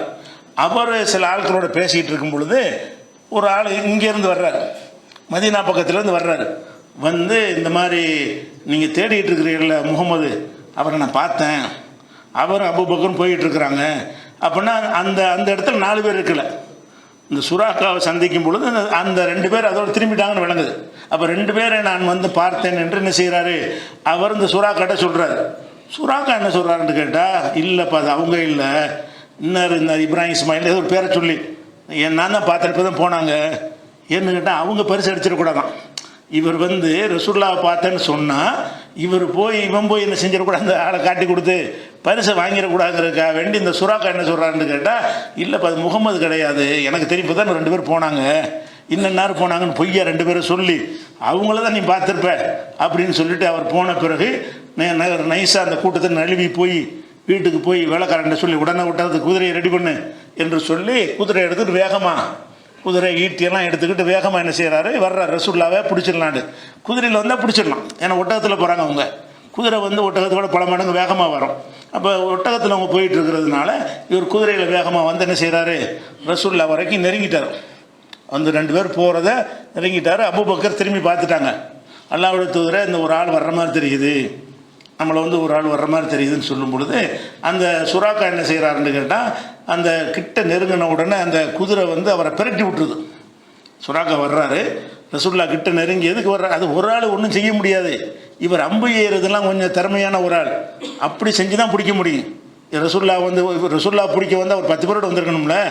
ரசூலுல்லாஹ்வும் போர் வீரராக இருக்கிறவங்க, அபூபக்கரும் எவ்வளோ வந்தாலும் சமாளிக்கக்கூடிய ஒரு ஆள், இவர் ஒரு ஆள் பிடிச்சிட முடியாது. இவர் நினைக்கிறாருன்னா ஒரு அம்பு எய்து ஏதாவது காயப்படுத்திட்டு அப்புறமேல என்ன செய்யலாம், நம்ம அவரை செஞ்சுக்கலான்னு நினச்சி வர்றாரு. வந்து என்ன செய்கிறாருன்னா குதிரை கிட்ட கொஞ்சம் தூரத்தில் இருக்கும் பொழுது குதிரை வந்து அவரை பிரட்டி விட்டுருது. இன்னொரு ஹதீஸில் ரசூலுல்லாஹ் துவா செஞ்சாங்கன்னு வருது, இறைவா இந்த குதிரையை வந்து குதிரையிலேருந்து அவனை வீழ்த்துவாயாகன்ற துவா செஞ்சதாகவும் அதுவும் புகாரில் வருது. அது விழுந்ததாகவும் வருது. அப்போ விழுந்தவொன்னு என்ன செய்யறாங்க, மரம் எந்திரிச்சு இந்த அம்பு வைத்து குறி பார்ப்பாங்க. அது எல்லாரும் கையில் எப்பவும் வச்சுருப்பாங்க. அம்பு வைத்துன்னு செய்கிறது, அம்புல எழுதுவாங்க, இது வெற்றி தரும் வெற்றி தராதுன்னு 2 அம்பு வச்சுருப்பாங்க.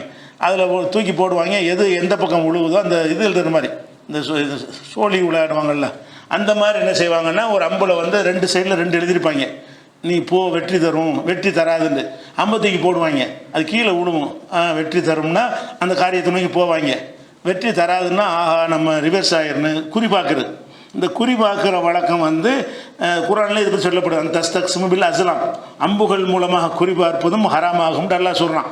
ஏன் அம்புகள்னு சொல்கிறான்னா அதை வச்சு அவங்க செஞ்சதுனால, அம்புகளை வச்சு அவங்க குறிப்பாத்துக்கிட்டு இருந்ததுனால அதை பற்றி அல்லாஹ் அப்படி சொல்கிறான். அப்போ அந்த அவர் வச்சுருப்பாரா, எல்லாரும் வச்சுருப்பானுங்க.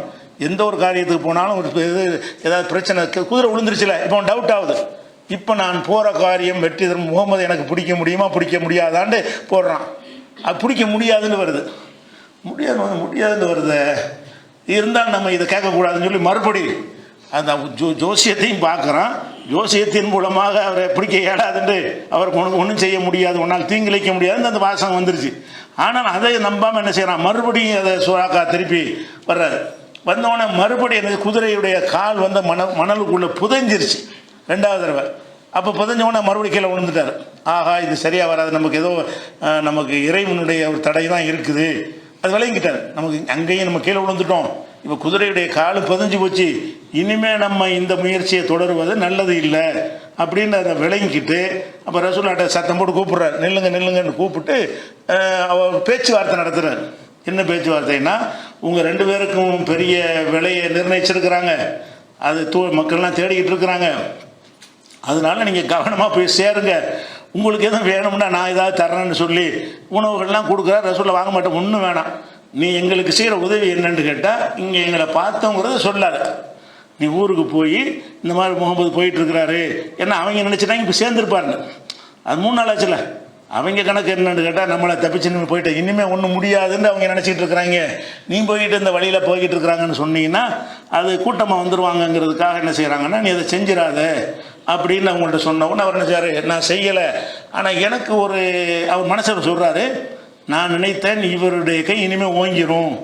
சூறாக்கா சொல்கிறார், நான் நினைத்தேன் இவருடைய கை வந்து இனிமேல் ஓங்கிரும், இவர் ஏன்னு கேட்டால் நம்மளை பிடிக்க போகிறோம், அல்லாவுடைய ஒரு உதவி இருந்து நம்ம குதிரையை கூட பிரட்டி விடுதுன்னா கண்டிப்பாக இவர் வந்து ஒரு அல்லாவுடைய தூதருங்கிறது சரியாக தான் தெரியுது, ஒருவேளை இவர் ஜெயிச்சிருவாருன்னு நினச்சிக்கிட்டு நான் என்ன செஞ்சேன்னு கேட்டால் எனக்கு ஒரு அபயப்பத்திரம் எழுதித்தாங்க அப்படின்னு கேட்டேன்னு சொல்கிறார். அப்போ அபயப்பத்திரம் எழுதி கொடுக்குறாங்க, இவருக்காக வேண்டி ஒரு அபயப்பத்திரம் மாதிரி எழுதி கொடுக்குறாங்க. அந்த எழுதி கொடுக்கும்போது இந்த ஆமீரையும் சேர்த்து ஒரு ஆமீரை கூப்பிட்டு எழுத சொன்னாங்கன்னு வருது. இந்த எழுதி கொடுக்கும்போது புகாரில் வரும் பொழுது ஆமீர் அந்த அடிமை இருக்கார்ல, இந்தாப்பா நீ அவருக்கு எழுதி கொடு பத்திரம்னு சொன்னோன்னே அந்த தோளில் எழுதி கொடுக்குறாரு. அதாவது இஸ்லாமிய ஆட்சி நாளைக்கு வந்துச்சுன்னு சொன்னால் எனக்கு எந்த இடைஞ்சலும் வரக்கூடாது, என்னை வந்து உரிய முறையில் கண்ணியமாக நடத்தணும்னு சொல்லி ஒரு உடன்படிக்கை அது எழுதி கொடுப்பான்றாங்க. அதை எழுதி வாங்கிட்டார். எழுதி வாங்கின பிறகு ரசூல் ஸல்லல்லாஹு அலைஹி வஸல்லம் என்ன செய்கிறாங்கன்னா, அந்த மதீனாவை நோக்கி அவங்க 2 பேரும் போயிடுறாங்க. இது வந்து அந்த ஹிஜ்ரத்து பயணத்துடைய விஷயம். இந்த எழுதி வாங்கினார்ல, இதில் ஒரு விஷயம் இருக்குது. இவர் எழுதி வாங்கினதை கொண்டே பத்திரமா வச்சிருந்து ஒரு ரசூல் ஸல்லல்லாஹு அலைஹி வஸல்லம் ஹஜ்ஜுக்கு போகும்போது ஜெர்ரானாங்கிற ஒரு இடத்துல இருப்பாங்க, அப்போ வந்துடுவார் அதை கொண்டு விட்டு. இவர் கை வாங்கிடுச்சு இனிமே வந்து உள்ளே வருவார், மக்கள் விட மாட்டாங்க, ஏய் போம்பாங்க. நான் ரசூலுல்லாஹ் அந்த சீட்டத்தையும் காட்டி என்ன எழுதி இந்த பேப்பரை காட்டி என்கிட்ட கடிதம் இருக்குது என்னை கூப்பிட்டு உள்ளே விடுங்க அவர் சொல்லுவார். ரசூலுல்லாஹ் வர சொன்னோன்னே என்னப்பான்னு கேட்கும் பொழுது இந்த மாதிரி நீ எழுதி தந்தது நான் தான் சுறாக்கான்னு சொன்ன உடனே அப்போ ரசூலுல்லாஹ் என்ன செய்வாங்க, இது உன்னுடைய நாங்கள் வாக்கை நிறைவேற்றக்கூடிய நாள், உனக்கு என்ன வாக்களித்தோமோ அது நிறைவேற்றக்கூடிய நாள் என்று ரசூலுல்லாஹ் சொல்லுவாங்கன்னா இதை செஞ்சுருக்காங்கன்னு வழங்கு. நிறைவேற்றக்கூடிய நாள்னு சொன்னாங்கன்னு மட்டும் வருகிறது, அவருக்கு தேவையான சில உதவிகள்லாம் செஞ்சுருப்பாங்க. அதுக்கு பிறகு மக்கா வெற்றியில் அவர் இஸ்லாத்துக்கு வந்துடுறாரு, சுறாக்கா என்பது வந்துடுறாரு. இந்த சுறாக்கா சம்பந்தமாகவும் ஒரு கதையை சொல்லுவாங்க வழக்கமாக. சுறாக்கா வந்து ரசூலுல்லாஹ்ட்ட வந்து அந்த பேச்சுவார்த்தை நடத்துவார்ல, இனிமேல் இவர் ஜெயிக்க முடியாது, பிடிக்கிறதுல வேலை இல்லைன்னு. அப்போ என்ன செய்வாங்களா ரசூலுல்லாஹ், சுறாக்காவை உன்னுடைய கையில் கிஸ்ராவுடைய தங்க காப்புகளை நான் பார்க்கிறேன் ரசூலுல்லாஹ் சொல்லுவாங்களாம். இது நிறைய பயான்கள் அஜத் மாதிரிலாம் சொல்லியிருப்பாங்க. சுறாக்காட்ட ரசூலுல்லாஹ் சொல்லுவாங்களாம், சுறாக்காவே உன் கையில் வந்து கிஸ்ராவுடைய மன்னர் இருக்கார்ல, பாரசீக மன்னருடைய கையில் இருந்த தங்க காப்புகளை உன் கையில் நான் இப்போ பார்க்குறேன்ற ரசூலுல்லாஹ் சொல்லுவாங்க. அதோட அவர் என்னென்னு போயிடுவார். அதோட அதுக்கு பிறகு உமர் ரலியல்லாஹு காலத்தில் அந்த பாரசீகத்தை வெற்றி பெறுவாங்க. வெற்றி பெற்றவுடனே அந்த பாரசீக மன்னருடைய எல்லாத்தையும் கொண்டு வரும் பொழுது அந்த காப்பு எங்கன்னு கேட்பாங்க உமர் ரலியல்லாஹு. இது ஒரு சம்பவம் எழுதி வச்சிருக்கிறாங்க. அந்த காப்புகளை கொண்டு வந்தவுடனே அந்த சுறாக்காவை கூப்பிடு, என்று கூப்பிட்டு இந்த 2 காப்பையும் இதை அவர் கையில் ரசூல்லா அப்போ ஒன்று பார்த்துருக்காங்கன்னு சொன்னாங்கல்ல, அதை நான் மெய்ப்படுத்த போகிறேன்ட்டு அந்த காப்பை என்ன செய்வார், சுராக்காவுக்கு அனுப்பிப்பாரான். உமர் என்ன செய்வாராம், இந்த கிஸ்ராவுடைய மன்னரை ஜெயிச்சு அவருடைய காப்புகளை தங்க காப்பை எடுத்து அதை வந்து சுராக்கா கையில் மாட்டி விடுவாங்க. ஏன்னு கேட்டால் ரசூல்லா வந்து அப்போ இதை முன்னறிவிப்பாக செஞ்சுட்டாங்க, உன்னுடைய கையில் வந்து சுராக்காவுடைய தங்க காப்பை பார்க்குறேன்னு இப்படி ஒரு சம்பவத்தை வந்து ரொம்ப ருசிகரமாக கொஞ்சம் முன்ன பின்ன பறக்கத்தை சேர்த்து என்ன செய்வாங்க, பயான்கள்லாம் இதை சொல்லுவாங்க. இந்த சம்பவத்தை சொல்கிறது யாருன்னு பார்த்தீங்கன்னா, இதை வந்து ஹசன் பசரிங்கிறவர் தான் மூணு இடத்துல இந்த அறிவிப்பு வருது. அதில் ஒரு அறிவிப்பு என்ன வருதுன்னா, ஒரு நூல்களில் ஹசன் பசரி இதை சொன்னார்கள் என்று வருகிறது. ஹசன் பசரி வந்து சஹாபி, அவர் பல சஹாபாக்களை கூட பார்த்ததில்லை. இப்போ தாபி தான், தாபியிலே ரொம்ப இளைய தாபி, மூத்த சஹாபாக்களெல்லாம் பார்த்தது. அபூபக்கர், உமர், உஸ்மானை கூட அவர் பார்த்தது கிடையாது. அதுக்கு பிந்தி உள்ள இளம் சகாபாக்களை வேண்டாம் அவர் பார்த்துருப்பார் ஹசன் பசரிங்கிறவர். அப்போ இவர் தாபியன்களில் ரொம்ப கம்மியான வயசுடைய ஒரு அறிஞர் தான். இருந்தாலும் அவர் இதை எப்படி சொல்ல முடியும், சுராக்காட்ட ரசூல்லா பேசுனதை வந்து சுராக்கா சொல்லணும், சுராக்கா சொன்னால் இவர் கேட்டிருக்கணும், சுராக்காவை பார்த்துருக்கணும் இவர், அல்லது எந்த ஒரு நபித்தோழரையாவது பார்த்து கேட்டேன்றாவது சொல்லணும். இவர் ஹசன் பசரி சொல்கிற காரணத்தினால எல்லா அறிஞர்களுமே இவர் ஹசன் பசரி அறிவிப்பு வந்து தொடர்பு அருந்ததாக இருக்கிறது. இவர் அந்த சம்பவத்துக்கு ஐவிட்னஸ் ஆக மாட்டார்.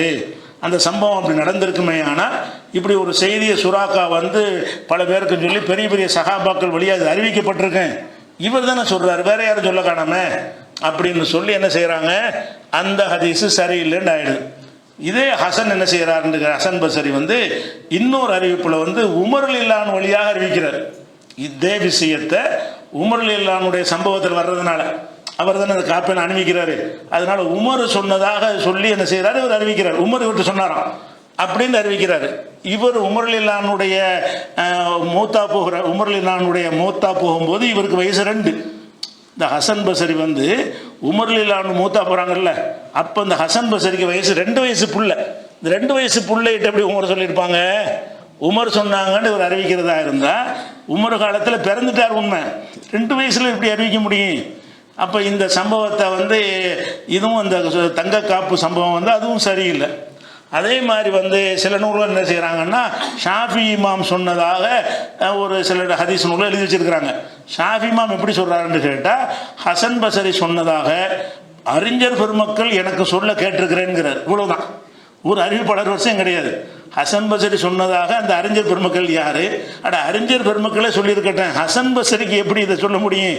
ஷாஃபி இமாம் இந்த சம்பவத்தை எடுத்து என்ன செய்கிறாரு, அதை உண்மை மாதிரி எழுதுறாரு. ஆனால் இதெல்லாம் அவர் வகுத்த விதி பிரகாரமே இது ஏற்றுக்கொள்ளப்படாது. ஹதீஸ் கலையில் இது ஒரு ஹதீஸாகவோ செய்தியாகவோ ஏற்றுக்கிறவே முடியாது. ஏன்னா ரசூல்லா காலத்துக்கு பின்னாடி உள்ள ஒருத்தர் வந்து ரசூல்லா காலத்தில் நடந்த ஒரு சம்பவத்தை, அது ரசூல்லா நேரடியாக உரையாடிய ஒரு சம்பவத்தை சொல்வதாக இருந்தால் இது வரலாறு ஹதீஸாக போயிருமே. வரலாறு அபூபக்கர் சம்மந்தப்பட்டது மட்டுமா இருந்தால் கூட கொஞ்சம் முன்ன பின்ன பலவீனம் தான் எடுத்துகிட்டு போயிடலாம், நம்ம அமல் செய்கிறதுக்கு ஒன்றும் கிடையாது. ஆனால் ரசூலுல்லாவுடைய விஷயத்தை வரும்போது கரெக்டாக பர்ஃபெக்டாக இருக்கணுமா இல்லையா? அப்போ இதில் சொல்கிறது மூணு அறிவிப்பு தான் வருகிறது. மூணு விஷயத்துலையுமே ஒன்று ஹசன் சொன்னதாக வருகிறது. பல நூல்களில் எல்லாத்துலேயுமே முடிவு ஹசனாக தான் நிற்கும். பல அறிவிப்பாளர் கூட நிப்பாட்டுவாங்க, யார்கிட்டருந்து கடைசியாக வருதுன்னு கேட்டால் ஹசன் தான். அதே மாதிரி ஹசன் உமர்ண்டு வந்து சில இதில் நிற்கிது. சிலதில் வந்து ஹசன்லேருந்து உலமாக்கள் சொன்னார்கள், ஆலிம்கள் சொன்னார்கள், அஹ்லுல் இல்முடையவர்கள் சொன்னார்கள் என்று சொல்லி ஷாஃபி சொன்னதாக இது மூணுமே வந்து எல்லாமே ஹசன் பசரிட்டு தான் போய் நிற்கிது. அப்போ இந்த சம்பவத்துக்கு ஒரு ஐவிட்னஸ் கிடையாது. இதை நம்ம ஏற்றுக்கிற முடியாது. அந்த சுராக்காவுடைய அந்த தங்க காப்பு விஷயமும் அது ஒரு பொய்யாக இருக்கிறது.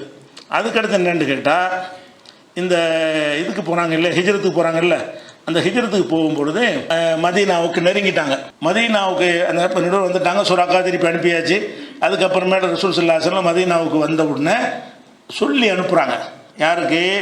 அன்சார்களுக்கு. ஏன்னாட்டா ஏற்கனவே அந்த பையத் பண்ணிட்டு போயிருக்காங்கல்ல, ஏற்கனவே ரசூலுல்லாவுக்கு தெரியும் யார் யார் நமக்கு ஆதரவாக இருக்கிறாங்க, நமக்கு சப்போர்ட்டாக வேலை செய்கிறவங்க யார், அதில் பிரமுகர் யார் என்றெல்லாம் ரசூலுல்லாவுக்கு ஏற்கனவே தெரியும். கடித தொடர்பு இல்லையே தவிர அவங்கள சந்திக்கிறது, இப்போ வருஷம் சந்திக்கிறது, அவங்கள்ட்ட வந்து சில தகவல்களை சொல்லி அனுப்புறது, இவங்க தகவலை சொல்லி அனுப்புறதுன்னு தொடர்பு இருந்துச்சு. அதனால் மதீனாவுக்கு நெருங்கின உடனே என்ன செய்கிறாங்கன்னு கேட்டால், அன்சாரிலையும் சொல்லி அனுப்புகிறாங்க. அன்சார்னா இந்த பிரமுகர்களுக்கு நான் வந்துட்டேன், ஏன்னா இவங்க வருவாங்கங்கிற நியூஸை வந்து முந்தையே கொடுத்துட்டாங்க, வேறு சோர்ஸ் வழியாக அனுப்பிட்டாங்க. அவங்க எதிர்பார்த்துக்கிட்டு இருக்கிறாங்க. ரசூல்லா வர்றாங்க ரசூல்லா வர்றாங்க ரசூல்லா வர்றாங்கன்னு எதிர்பார்த்துட்டு இருக்கிறாங்க. அவங்களுக்கு ஒரு கலக்கத்தில் வர இருப்பாங்க. ஏன்னு கேட்டால் புறப்பட்டு 3 நாளை தாண்டி தானே புறப்படுறாங்க. எப்போ வந்து சேரணுமோ அப்போ வரல. ஏன்னா 3 நாள் இங்கே வந்து டேரா பண்ணிட்டாங்க. அன்னைக்கு புறப்பட்ட அன்னைக்கே சேர்ந்தா 3 நாளைக்கு முன்னாடி போய் சேர்ந்துருப்பாங்க. அப்போ புறப்பட்டு ஒரு 3 நாள் வரைக்கும் வெயிட் பண்ணிவிட்டு அப்புறமேல புறப்பட்டதுனால ரசூல்லா வரலையேன்னு தினம் மக்கள் வந்து இப்போ வாசல் வரைக்கும் மதீனா எல்லை வரைக்கும் வருவாங்களாம். வர்றாங்களான்னு ஏறி பார்ப்பாங்களாம். இல்லைன்னு திரும்பி போயிடுவாங்க. இப்படிலாம் ஆர்வமாக இருந்திருக்கிறாங்க. ஏன்னு கேட்டால் இவங்க லேட் பயணமாக இருந்தனால, பயணத்தை வந்து லேட்டாக பண்ணி போனதுனால அவங்களுக்கு போய் சேருவதற்கு தாமதமாகிடுச்சு. அப்போ அன்சாரிக்கு சொன்னோன்னு என்ன செய்கிறாங்கன்னா, அன்சாரிகள்லாம் உடனே ஓடியாடுறாங்க. இந்த இடத்துல ஒரு செய்தியை சொல்லிடணும். அந்த குகையில் இருக்கும்போது ஒரு வசனம் இறங்குனுச்சுல, இவர் அல்லாஹ் காப்பாற்றினாண்டு, இந்த வசனத்தை வைத்து அபூபக்கருடைய சிறப்புக்கு அவருக்கு நிகராக ஒருவரும் இல்லை என்பதற்கு இந்த ஒரு வசனம் பெரிய ஆதாரமாக இருக்குது. யாரையும் இந்த உம்மத்தில் அபூபக்கருக்கு சமமாக நீங்கள் சொல்ல முடியாது. ஏன்னு கேட்டால் நம்ம சஹாபின்னு பலரையும் சொல்கிறோம்ல, அதெல்லாம் நம்மளா சொல்லிக்கிறது. அல்லது ரசூல்லாவா நினச்சி சஹாபின்னு சொல்லியிருப்பாங்க. இவர் ஒரு ஆளை மட்டும்தான் சஹாபின்னு அல்லாஹ் சொன்னது. அபூபக்கர் மட்டும்தான் என்ன செய்கிறான்னா, இந்த 2 பேர் இருந்தாங்க குகையிலன்னு சொல்லும்போது, இது யகூலு சாஹிபிஹி, சாஹிப்னா சஹாபாவுடைய ஒருமை, தன்னுடைய சஹாபான்னு பன்மையை நம்ம ஒரு ஆளையும் சஹாபாங்கிறோம். ஒரு ஆளையும் நம்ம சஹாபாங்கிறோம். சஹாபா பலருக்கு சொல்கிறக்கூடிய வார்த்தை. அவுளியா மாதிரி வழிண்டா தான் ஒரு ஆள், அவுளியான்னு நிறைய பேர். ஆனால் நம்ம என்ன செய்கிறோம், ஒரு ஆளே அவுளியாம்போம். நான் ஒரு 2 அவுளியா, இது நான் அவுளியான்னு சொல்கிறோம்ல. ஒரு ஆளை பிடிச்சி அவுளியான்னு சொல்லக்கூடாது. நமக்கு மொழி தெரியாததுனால அவுளியாங்கிற சொல்ல வந்து அவுளியா ஒரு ஆளுக்கு சொல்கிறாங்க வழின்னு சொல்லணும். அதுக்கு இப்போ ஒளினா இறை நேசர், அவுளியான்னா இறை நேசர்கள், சஹாபான்னா தோழர்கள், சாஹிப்னா தோழர். அப்போ ஒரு ஆளுக்கு சொல்கிறது சாஹிபு தான். அப்போ அல்லாஹ் என்ன செய்கிறான்னா, இது யகூலு சாஹிபிஹி, தனது தோழருக்கு இவர் சொன்னார். முகம்மது வந்து தன்னுடைய குகையில் வைத்து கொண்டு தோழருக்கு சொன்னார்னு வருது, கவலைப்படாதன்னு சொன்னார்னு. அப்போ குரானில், ஒட்டுமொத்த குரான்லேயே ஒருவரை தோழர், ரசூலுல்லாவுக்கு தோழர் என்று சொன்னது ஒரு ஆள் தான். தோழருங்கிற சர்டிஃபிகேட் அல்லாஹ் தோழர்னு சொல்லிட்டான்னு அது மாறாதுல்ல. ரசூலுல்லா தோழர் நம்பியிருப்பாங்க நிறைய பேர், அவர்களுக்கு தடுக்கப்பட்டுருவாங்க. ரசூலுல்லா பல பேரை தோழர் நினச்சிருப்பாங்க. அவர்களுக்கு கௌதல் வரும்போது மலக்குமார்கள் தடுப்பாங்க, அவங்கள விடுங்கன்னு ரசூலுல்லா சொல்லுவாங்க. அப்போ மலக்குமார் என்ன செய்வாங்க, உனக்கு தெரியாது, யா முஹம்மத் லா தத்ரி மா அஹதஸு பஅதக, உனக்கு பிறகு இவர்கள் என்ன செஞ்சார்கள்னு உனக்கு தெரியாது என்று அந்த மலக்குமார்கள்லாம் சொல்லிடுவாங்க. ரசூல்லா அஸ்ஹாபிம்பாங்க. அப்போ ரசூல்லாவே சஹாபின்னு பலர் நினைச்சா கூட சஹாபியே இல்லாமல் இருக்கலாம். வஹீல் அறிவித்தது தான் சஹாபி கன்ஃபார்மாக சொல்ல முடியும். அவங்களா கணிச்சு நம்ம தோழராக இருக்காரு, அப்படி இஸ்லாத்துக்கு வந்துட்டாருன்னு நினைத்திருந்தாங்கன்னு வைங்க, அது தவறாக கூட இருக்கலாங்கிறது முதல் நாள் உரையிலே நம்ம விலைக்கு சொல்லியிருக்கிறோம். அந்த அடிப்படையில் பார்க்கும்போது இந்த அபூபக்கர் சஹாபி என்பது ஒருத்தன் மறுத்தால், அபூபக்கர் வந்து அவர் தப்பான ஒரு ஆள் முர்த்ததா போயிட்டாருன்னா சொல்கிறானுங்க ஷியாக்கள். இந்த ராபிசியாக்கள்லாம் என்ன செய்கிறாங்கன்னு கேட்டால், அபூபக்கர் உமர்லாம் காஃபிரா போயிட்டாங்கிறாங்க. அப்படின்னா அவன் தான் காஃபிர், இந்த குரானை மறுத்துறான். அல்லாஹ்வுடைய ரசூலுக்கு தோழர்னு அவருக்கு மட்டும் தான் சொல்லியிருக்கிறான். அல்லாஹ் ஒருத்தரை வந்து தோழர்னு சொன்னால் அதில் மாற்றம் இருக்குமா? நிஜமான தோழராக இருந்தால் தான் சொல்லியிருப்பான். உண்மையாக ரசூலுல்லாவுக்கு தோழராக இருந்தால் அவர் எப்படி காஃபிர் ஆவார்? உண்மைக்கும் ரசூலுல்லாவுடைய தோழர்னு அல்லாஹ் சர்டிஃபிகேட் கொடுத்துருக்கான். ஒன்று. ரெண்டாவது என்னென்னு கேட்டால், இது ரசூலுல்லா வந்து பதட்டப்படலை, இவர் பதட்டப்படுறாரு. அதுக்கு தான் அல்லாஹ் என்ன செய்றான், ஃபஅன்ஸலல்லாஹு ஸகீனத்துஹு அலைஹி, அவர் மீது அல்லாஹ் தனது அமைதியை இறக்கினான். அவர் மீது என்பது சில பேர் ரசூலுல்லா மீதுன்னு சொல்லுவாங்க, ரசூலுல்லா மீது சொல்ல முடியாது. ஏன்? அவங்க தான் ஸ்டடியாக இருக்கிறாங்களே, அவங்க பதறவும் இல்லையே, பயப்படவும் இல்லையே. அவர் மீது மொட்டையாக வருது. அவருங்கிறது இந்த 2ல் யாரை வேண்டாலும் குறிக்கும். அவர் மீது அமைதி இறக்கினான்னு வருது. அவர்னா யாரு? முன்னாடி 2 பேர் பேசப்படுது, 2 பேரும் கோயில் இருந்தார்கள். அப்போ இந்த அவர் என்பது ரசூலுல்லாவை தான் குறிக்கும் என்று சில பேர் என்ன செய்வாங்க, விளக்கம் சொல்வார்கள். அப்போ ரசூலுல்லாவுக்கு இந்த விஷயத்தில் அமைதி தேவைப்படலை. அவங்க என்ன செஞ்சாங்க, இந்த கூட்டத்தை பயப்படவே இல்லை. எதிரிகள் வந்துடுவாங்க, குனிஞ்சு பார்ப்பா, அந்த அல்லாஹ் இருக்கான்ப்பா அப்படின்னு சொல்லி ஸ்டடியாக உறுதியாக செஞ்சாங்க. எந்த ஒரு பதட்டம் இல்லாமல் தடுமாற்றம் இல்லாமல் அவங்க இருந்தாங்க. பதறினது யார்? அபூபக்கர் தான். அப்போ அவர் தான் சக்கீனத்து வேணும். ஃபஅன்ஸலல்லாஹு ஸகீனத்துஹு அலைஹி, தன்னுடைய அமைதியை அல்லாஹ் அவர் மீது இறக்கினான், அந்த பதட்டத்தை போக்கினானாம். அப்போ இவருடைய பதட்டத்தை போக்குவதற்கு அல்லாஹ் ஒரு முயற்சி செஞ்சான எந்த இடத்துல அல்லாஹ் வச்சிருக்கிறான். இவர் நல்லடியார். அபூபக்கருடைய அபூபத்தை சுஹபத்தையும் அவருடைய ஈமானையும் யார் சந்தேகப்பட்டாலும் அல்லாஹ்வை சந்தேகப்படுறாங்க. இந்த வசனத்தை மறுக்கிறாங்க. ஏன்னா இவர் ஒரு ஆளுக்கு தான் இப்படிப்பட்ட ஒரு கேரண்டி எல்லாம் என்ன செஞ்சுருக்கிறான், கொடுத்துருக்கிறான் என்றதை இந்த இடத்துல என்ன செய்யணும், நம்ம தெரிஞ்சு கொள்ள வேண்டும். அடுத்ததாக உள்ளே போகும்பொழுது என்ன ஆகுதுன்னு கேட்டால், மதீனாவுக்கு போகிறாங்க. போன உடனே மக்கள்லாம் வர்றாங்களா, இவங்களுக்கு மட்டும் தெரியும். யாருக்கு? இந்த வந்து சந்திச்சுட்டு போனாங்கல்ல, அக்கபாவில் வருஷம் வந்து சந்திப்பாங்கல்ல, அந்த சஹாபாக்களுக்கு ரசூலுல்லாஹ் கரெக்டாக தெரியும். பல முறை பார்த்துருக்குறாங்க. உள்ளூர் மக்களுக்கு தெரியாது. கூட்டமாக வந்து உள்ள நுழைஞ்ச உடனே எல்லாம் அபூபக்கருக்கு சலாம் கொடுக்குறாங்க.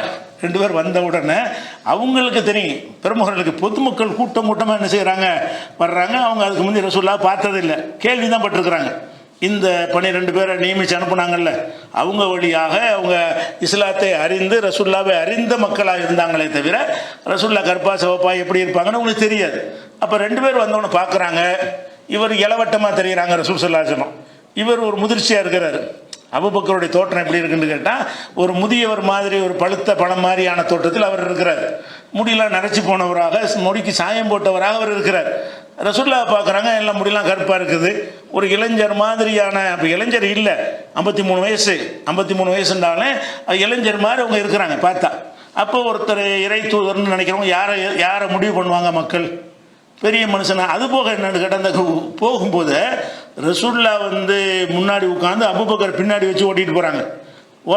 ஓட்டி போனாலும் தான் பின்னாடி வர்றவர் தான் ஓனராக இருப்பார், டிரைவர் ஓனராக இருக்க மாட்டார். அப்போ ஒட்டகத்தில் போகும்போது கூட எப்படி வர்றாங்கன்னா, பின்னாடி அபூபக்கர், ஒட்டகத்தில் ரசூலுல்லாஹ் முன்னாடி உட்காந்து ஓட்டிகிட்டு போகிறாங்க. ஓட்டிகிட்டு போனதுனால எல்லாத்தையும் பார்க்குறாங்க. வயசை பார்த்தாலும் இவர் தான் பெரிய ஆளாக தெரிகிறாரு, இது சின்ன பிள்ளை மாதிரி இருக்காரு, அவருடைய உதவியாளர் கூட இருக்குது அப்படின்னு சொல்லி எல்லாம் ரசூலுல்லாஹ்ட்ட வந்து கையை கொடுக்குறாங்க. ரசூலுல்லாஹ் பேசாமல் உட்காந்துருக்குறாங்க. வந்து அந்த இடத்துல போனவுடனே என்ன செய்கிறாங்க, ரசூல் ஸல்லல்லாஹு அலைஹி வஸல்லம் பேசாமல் உட்காந்துரு. நான் தான் ரசூலுல்லாஹ் சொல்லலை, அவங்க அபூபக்கர்ட்ட கையை கொடுத்து ரசூலுல்லாஹ் நினைச்சு அஸ்ஸலாமு அலைக்கும் அஸ்ஸலாமு அலைக்குங்கிறாங்க. அப்போ என்ன செய்கிறாங்கன்னா, சரியான வெயில், பகல் நேரத்தில் போய் சேர்றாங்க. சரியான வெயில் நேரத்தில் வந்தவுடனே ரசூலுல்லாஹ்வுக்கு இந்த வெயில் தாங்க முடியலன்னவுடனே அபூபக்கர் என்ன செய்கிறார், தன்னுடைய மேலாடை எடுத்து அவங்க மேலே வெயில் படாமல் போத்துறாரு. அப்போ தான் இவங்களுக்கு தெரியுது, அடா இவர் தான் ரசூலுல்லாஹ் இருப்பார், நம்ம ஏமாத்துட்டாங்க. அவங்க மேலே வெயில் படுறதுக்கு இவர் என்ன செய்கிறார், போய் போத்துறாருன்னொன்னே தான் அப்புறமேலே இவங்க ரசூலுல்லாஹ்வான்னு விளங்கிக்கிறாங்க. அப்போ ரசூல் ஸல்லல்லாஹு அலைஹி வஸல்லம் அவர்கள் வந்து ஒரு முதியவர் மாதிரி தெரிய மாட்டாங்க. மூத்தா போகிற வரைக்கும் கூட என்ன செய்வாங்க, ஒரு இளைஞர் மாதிரியான ஒரு தோற்றத்தில் இருப்பார்கள். அப்போ அபூபக்கர் வந்து ஒரு முதியவர், ஒரு பெரிய மனுஷ தன்மை, பார்த்தா ஒரு பெரிய மனிதர்னு சொல்லுவோம்ல, அந்த மாதிரியான தன்மையில் இருந்திருக்கிறாங்க. இப்படி வந்து மதீனாவுக்கு போய் சேர்ந்துடுறாங்க. அப்போ மதீனாவுக்கு போகிற வரைக்கும் உள்ள இந்த ஹிஜ்ரத்து பயணம், இந்த ஒரு ஆள் தான் அது எல்லாரையும் ஹிஜ்ரத்து அனுப்பி விட்டுட்டு, நீ என்னோட தான் நீ வரணும்னு சொல்லி தனக்கு நம்பிக்கையான ஒரு தோழராக ரசூலுல்லாஹ் தேர்ந்தெடுக்கிறாங்க. டெய்லி அவர் வீட்டில் போய் மசோரா பண்ணுறாங்க. அப்போ எல்லாத்துலேயும் 2.5 கலந்து இருக்கிற ஒரு பேர் பெற்றோர் இவர் தான். அல்லாஹ்வுடைய ரசூலுடைய அந்த ஹிஜ்ரத்தில் இருந்தால் இஸ்லாமிய புரட்சியை வந்துச்சின்னு சொல்கிறோம். அந்த புரட்சிக்கு வந்து இவர் தானே சேர்ந்தானே இருந்திருக்காரு. அபூபக்கருடைய சப்போர்ட் தானே அதிகமாக இருந்திருக்கிறது. பிளான் பண்ணது, வகுத்தது, வாகனத்தை வாங்கினது, அவருடைய அடிமையை உணவு எல்லா செட்டிங் அவர் தான் பண்ணுறாரு. நாங்கள் குகைக்கு போயிடுவோம், நீ 10 மணிக்கு பால் கொண்டு வரணும், நீ இத்தனை மணிக்கு அதை செய்யணும்னு ஒவ்வொன்றுக்கும் ஒரு ஆளை, அந்த 3 நாளைக்கு பிறகு அந்த ஒட்டகத்தை கொண்டுட்டு கரெக்டாக வரணும், எல்லா பிளான் பண்ணி கொடுக்குறது யாருன்னு கேட்டால் அபூபக்கர் தான். அப்போ அந்த மாதிரியாக ஒன்று இப்படிப்பட்ட ஒரு விஷயத்தோட ஹிஜ்ரத்து பயணம் போய் முடிச்சிட்டாங்க. அதுக்கு பிறகு என்னன்னா, அதுக்குள்ளே போக தேவையில்லை. மதீனாவுடைய வாழ்க்கை, அன்றாட வாழ்க்கையெல்லாம் வரலாறுல வராது. வருவாங்க, போவாங்க, தொழுவாங்க, வியாபாரம் பண்ணியிருப்பாங்க, அப்படிங்கிறது தான் அதில் உள்ள வரலாறு. அடுத்து மதீனாவுக்கு போன பிறகு வர்றதா இருந்தால் என்னன்னு கேட்டால், அந்த பத்ருடைய போர், அந்த சம்பவங்களில் தானே அவங்க வருவாங்க. அதுக்கு பிறகு என்ன செஞ்சார், மதீனாவுக்கு போன பிறகு என்ன செஞ்சார்னா, அதுக்கு வரலாறுல எழுதுவாங்களா, அதெல்லாம் வெள்ளிக்கிழமை செஞ்சார், சனிக்கிழமை செஞ்சார்னு செய்ய மாட்டாங்க. சமுதாயம் சம்பந்தப்பட்ட விஷயங்கள் தான் வரலாறாக ஆக்கப்படும். அன்றாட ரொட்டீனான வாழ்க்கை வந்து வரலாறாக வராது. அப்போ அபூபக்கர் மதீனாவுக்கு போனாங்க, அதோடு சரியாக போச்சு. மதீனாவுக்கு போன பிறகு மதீனாவுடைய பணிகளில் ரசூலுல்லாஹ்வோட இருப்பார், வியாபாரம் பண்ணிகிட்டு இருந்தார். அது வந்து அது பிரச்சனை இல்லை. அதுக்கடுத்து என்ன செய்யணும்னு சொன்னால், பத்ரு போர்க்களம் வருது. இந்த பத்ரு போர்க்களத்தை பொறுத்த வரைக்கும், இந்த பத்ர் வந்து திட்டமிடாமல் நடந்த ஒரு போர்னு சொன்னால் என்ன செய்யணும், ஏற்கனவே பிளான் பண்ணி படையை தயாரித்து ஆயுதங்களை தயாரித்து எத்தனை நாளைக்கு சண்டை நடக்குமோ அதுக்குரிய உணவுகள்லாம் தயார் பண்ணி அதுக்கு தகுதியான படையை பொறுக்கி எடுத்து இப்படித்தான் என்ன செய்வாங்க, போருக்கு தயாரிக்குவாங்க. இந்த பத்ர் போரை பொறுத்த வரைக்கும் அது போருக்குன்னு போன வாழ்க்கை இல்லை. அவங்க எதுக்கு போகிறாங்கன்னு கேட்டால், ஒரு வர்த்தக கூட்டம், ஒரு வியாபார கூட்டம் வந்து போய்கிட்டு இருக்கிறாங்க. எங்கள் மதீனாவுடைய எல்லையில். இதை ரசூல்லா கேள்விப்படுறாங்க. அப்போ ரசூல்லா என்ன செய்கிறாங்கன்னா, இவன் எப்படி எங்கள் எல்லைக்கு வரலாம்? ஒரு நாடு, இவங்க ஒரு நாடு, மதீனாங்கிறது ஒரு நாடுன்னு உருவாக்கிட்டாங்க. மக்காவாசிகள் சரக்குகளை ஏற்றி கொண்டு சிரியா மற்ற பகுதிக்கு போகிறதா இருந்தால் மதீனாவுடைய எல்லை இருக்குல்ல, அதுக்குள்ளே புகுந்து தான் அவங்க போவாங்க. அப்போ ரசூலுல்லாஹ்க்கு அந்த தகவல் வருது, இவங்க நம்மளை விரட்டி விட்டுவிட்டு நம்ம ஊருக்குள் வழியாக நுழைஞ்சு என்ன செய்கிறான், இவன் நம்ம எல்லைக்குள்ளே வியாபாரிகளாக போகிறாங்க, விடக்கூடாது. இது எல்லா நாடும் செய்வாங்க, இது கொள்ளையடிக்கிறது கிடையாது, இது எல்லா நாடும் செய்வாங்க. இந்திய எல்லைக்குள்ளே பாகிஸ்தான்காரன் வியாபாரம் பண்ணுறதுக்கு வந்தால் விடுவாங்களா? இந்தியா இல்லைன்னா இந்தியாவுடைய அனுமதி வாங்கணும், அவங்க ஒத்துக்கிட்ட பிறகு தான் நீ உள்ளே வரணும். அதில் எதிரி நாடாக இருந்தால் போக முடியுமான்னா போக முடியாது. அப்போ மக்காவில் உள்ளவர்களுக்கு இவங்க எதிரிகள். எந்த அளவுக்குன்னா தலைக்கு விலை வச்சிருக்கிறாங்க. அப்போ ஒரு தலையை கொண்டு வந்தால் இவ்வளோ ஒட்டகம் 100 ஒட்டகம்னு அறிவித்த ஒரு ஆள் அவருடைய அதிகாரத்தின் கீழே மதீனா இருக்கும் பொழுது நீ என்ன செய்கிற, அவங்க ஊருக்குள்ளே நுழைஞ்சு போறியன்று தான் எடுத்துக்கிடுவாங்க. அந்த மாதிரி அந்த எதிரிகள் வந்தவொன்னே என்ன செய்கிறாங்கன்னு கேட்டால், அப்போ ரசூலுல்லாஹ் இவங்களை விடக்கூடாது, எல்லாத்தையும் பறிமுதல் பண்ணுங்க. வியாபாரத்துக்கு கொண்டு வந்த பொருளையெல்லாம் பறிமுதல் பண்ணுவதற்கு தான் போகிறாங்க, போருக்கு போகலை. வியாபார கூட்டத்தை வழிமறித்து பறிமுதல் செய்யணும் என்பதற்கு போகிறாங்க. அப்படி போகிற விஷயம் மதீனாவுக்கு தெரிஞ்சு போச்சு, மக்காவுக்கு. இந்த மாதிரி முகமது கூட்டத்தோடு இந்த வர்த்தக கூட்டத்தை, அபு சுஃபியான் தலைமையில் போகிற வர்த்தக கூட்டத்தை வழிமறிக்க வர்றாரு அப்படின்னு தகவல் தெரிஞ்ச உடனே அங்கே உள்ளவங்க என்ன செய்கிறாங்கன்னா, இதை காப்பாற்றணுமேங்கிறதுக்காக வேண்டி பெரிய படையை திரட்டிட்டு வர்றாங்க. அவங்களுடைய வியாபாரின்னா எல்லாம் சொந்தக்காரங்களாக இருப்பாங்க. வியாபாரத்தில் இருக்கிறாங்கன்னா ஒவ்வொரு ஆளுக்கும் 50 பேர் சொந்தக்காரங்க இருப்பாங்கல்ல. இவங்க வியாபாரத்துக்கு போகிறாங்க, இவங்கள வச்சு தான் அவங்க வாழ்க்கையே ஓடும், அப்படிப்பட்டவர்களாக இருப்பாங்க. அப்போ நம்முடைய வியாபார கூட்டத்தெல்லாம் மறிச்சிட்டாங்கன்னு சொன்னால் நம்முடைய பொருளாதாரம் அடிபட்டு போயிடும், ஆட்கள்லாம் கொலை பண்ணிவிட்டாங்கன்னு என்ன செய்கிறது அப்படின்னு பதறி என்ன செய்கிறாங்கன்னா, அங்கேருந்து அபூஜஹல் தலைமையில் அவங்க ஒரு படையை போய் என்ன செய்யணும், ரொம்ப விடக்கூடாது, நம்ம தாக்கிடணும்னு சொல்லி அவங்க இவங்களை காப்பாற்றுறதுக்காக வர்றாங்க. அப்படி வரும்போது அவங்க யாரை இவங்க சந்திக்க வேண்டி வரேன், வர்த்தக கூட்டத்தை சந்திக்க வேண்டி வராது, இவங்களாம் சந்திக்க வேண்டி வரும். அப்போ ரசூலுல்லாஹ்வுக்கு இந்த ஒரு செய்தி வந்துருச்சு, இவங்க நம்ம வர்த்தக கூட்டத்தை நோக்கி போயிட்டுருக்குறோம், ஆனால் அவங்க சண்டைக்கு வந்துட்டுருக்குறாங்க. வர்த்தக கூட்டத்தை மறிக்கிறது முக்கியம் கிடையாது. இப்போ மறித்தாலும் அவங்க படையெடுத்து ரவுண்டு கட்டி என்ன செய்வாங்க, நமக்கு மறுபடி பின்னடைவை ஏற்படுத்திடுவாங்க. அதனால் அந்த திட்டத்தை கைவிட்டு விட்டு இவங்கள ஃபேஸ் பண்ணுவோம் அப்படின்னு சொல்லி, யார் அந்த மக்காவிலேருந்து வரக்கூடிய அந்த படையை ஃபேஸ் பண்ணுவோம்னு சொல்லி தான் அந்த பத்ருங்கிற இடத்துல வச்சு என்ன செய்கிறாங்க, அந்த அவங்க வர்றதுக்கு இவங்க பத்ரு இடத்துக்கு போகிறது கரெக்டாக இருக்கிறது. அந்த பத்ருங்கிற இடத்துல வைத்து அவங்கள சந்திக்கிறாங்க. அப்படி சந்திக்கும் பொழுது எல்லாத்தையும் மசூரா கேட்குறாங்க. ரசூல் ஸல்லல்லாஹு அலைஹி வஸல்லம் சஹாபாக்கள்லாம் கூட்டுறாங்க. அந்த கூட்டி என்ன செய்கிறாங்க, இப்போ நீங்கள் வியாபாரத்தை கூட்டத்தினுடைய பொருளை பறிமுதல் பண்ண வந்தீங்க, சண்டைக்கு நீங்கள் வரல, அதுக்கு தயாராக இப்போ வரல, இப்போ நம்ம அதை விட்டுட்டு இங்கே போனோம்னு சொன்னால் சின்ன விஷயம் கிடையாது. முதல்ல திட்டப்படி போனோம்னு சொன்னால் அவன் வியாபாரி ஒன்றுமே இருக்காது, ஜாமான்லாம் பறிமுதல் பண்ணி போனான்னு வெட்டி விட்டு வந்துடலாம். இப்போ உள்ள நிலைமை என்னடா மாறிடுச்சு. இப்போ ரசூலுல்லாஹ் மக்கள்கிட்டலாம் கூட்டிச்சு, அந்த மக்கள் நாங்கள் இருந்தவங்க தான், அந்த பறிமுதல் செய்வதற்காக வந்தாங்கள்ல 300 பேர் 300 பேர், அந்த மக்கள்கிட்ட தான் கேட்குறாங்க, இப்போ நம்ம என்ன செய்யலாம் அப்படின்னு கேட்குறாங்க. என்ன செய்யலான்னு கேட்டால் எல்லாம் அப்படி சும்மா இருக்கிறாங்க. அப்போ அபூபக்கர்னு சொல்கிறாங்க, இல்லை நம்ம சந்திச்சிருவோம், எதாக இருந்தாலும் சந்திச்சிருவோம் அப்படிங்கிறாங்க. இதுக்கு பயப்பட வேணாம். உமர்கிட்ட கேட்குறாங்க, சந்திச்சிருவோம், போருக்கு போவோங்கிறாங்க. அதை போருக்கு போகிறதா ரிவர்ஸ் ஆகிக்கிறதான்னு மசூரா. ஏன்னு கேட்டால் நம்ம படையோடு வரல, சண்டைக்கு உரிய தயாரிப்போடு வரல, சாதாரண வர்த்தக கூட்டத்தை வழிமறிக்கிறதுக்கு நம்ம வந்திருக்கிறோம். ஆனால் இப்போ சண்டை செய்கிற நிலைமை ஏற்பட்டு போச்சு. வலிமையான ஒரு படையோட 1000 பேரோட வர்றான், நம்ம 300 பேர் இருக்கிறோம். இப்போ 1000 பேர் கொண்ட ஒரு படையை 300 கொண்ட பேர் போதுமான தயாரிப்பு இல்லாமல், போருக்கு போனால் தயாரிப்பு இருக்கணும், எந்த விதமான யுத்த தயாரிப்பும் இல்லாமல் நம்ம போய் சந்தித்தா சரியாக வருமானு கேட்குறாங்க. அபூபக்கர் பாத்ரூம் எதாக இருந்தாலும் அப்படிங்கிறாரு. உமர் அதை சொல்கிறாரு. ரசூலுல்லாஹ் திருப்பி என்ன சொல்கிறீங்க சொல்லுங்கிறாங்க. சொன்ன பிறகு ரசூலுல்லாஹ் அந்த முடிவு எடுக்கலை. அவங்க எப்படி சொன்னோன்னு அந்த சஅத் இப்னு உபாதான்னு ஒருத்தர் இருந்தார். அவர் மதீனாவுடைய ஹஸ்ரஜ் கோத்திரத்துடைய தலைவர், ரசூலுல்லாஹ்வுக்கு அடைக்கலம் கொடுத்தவர்.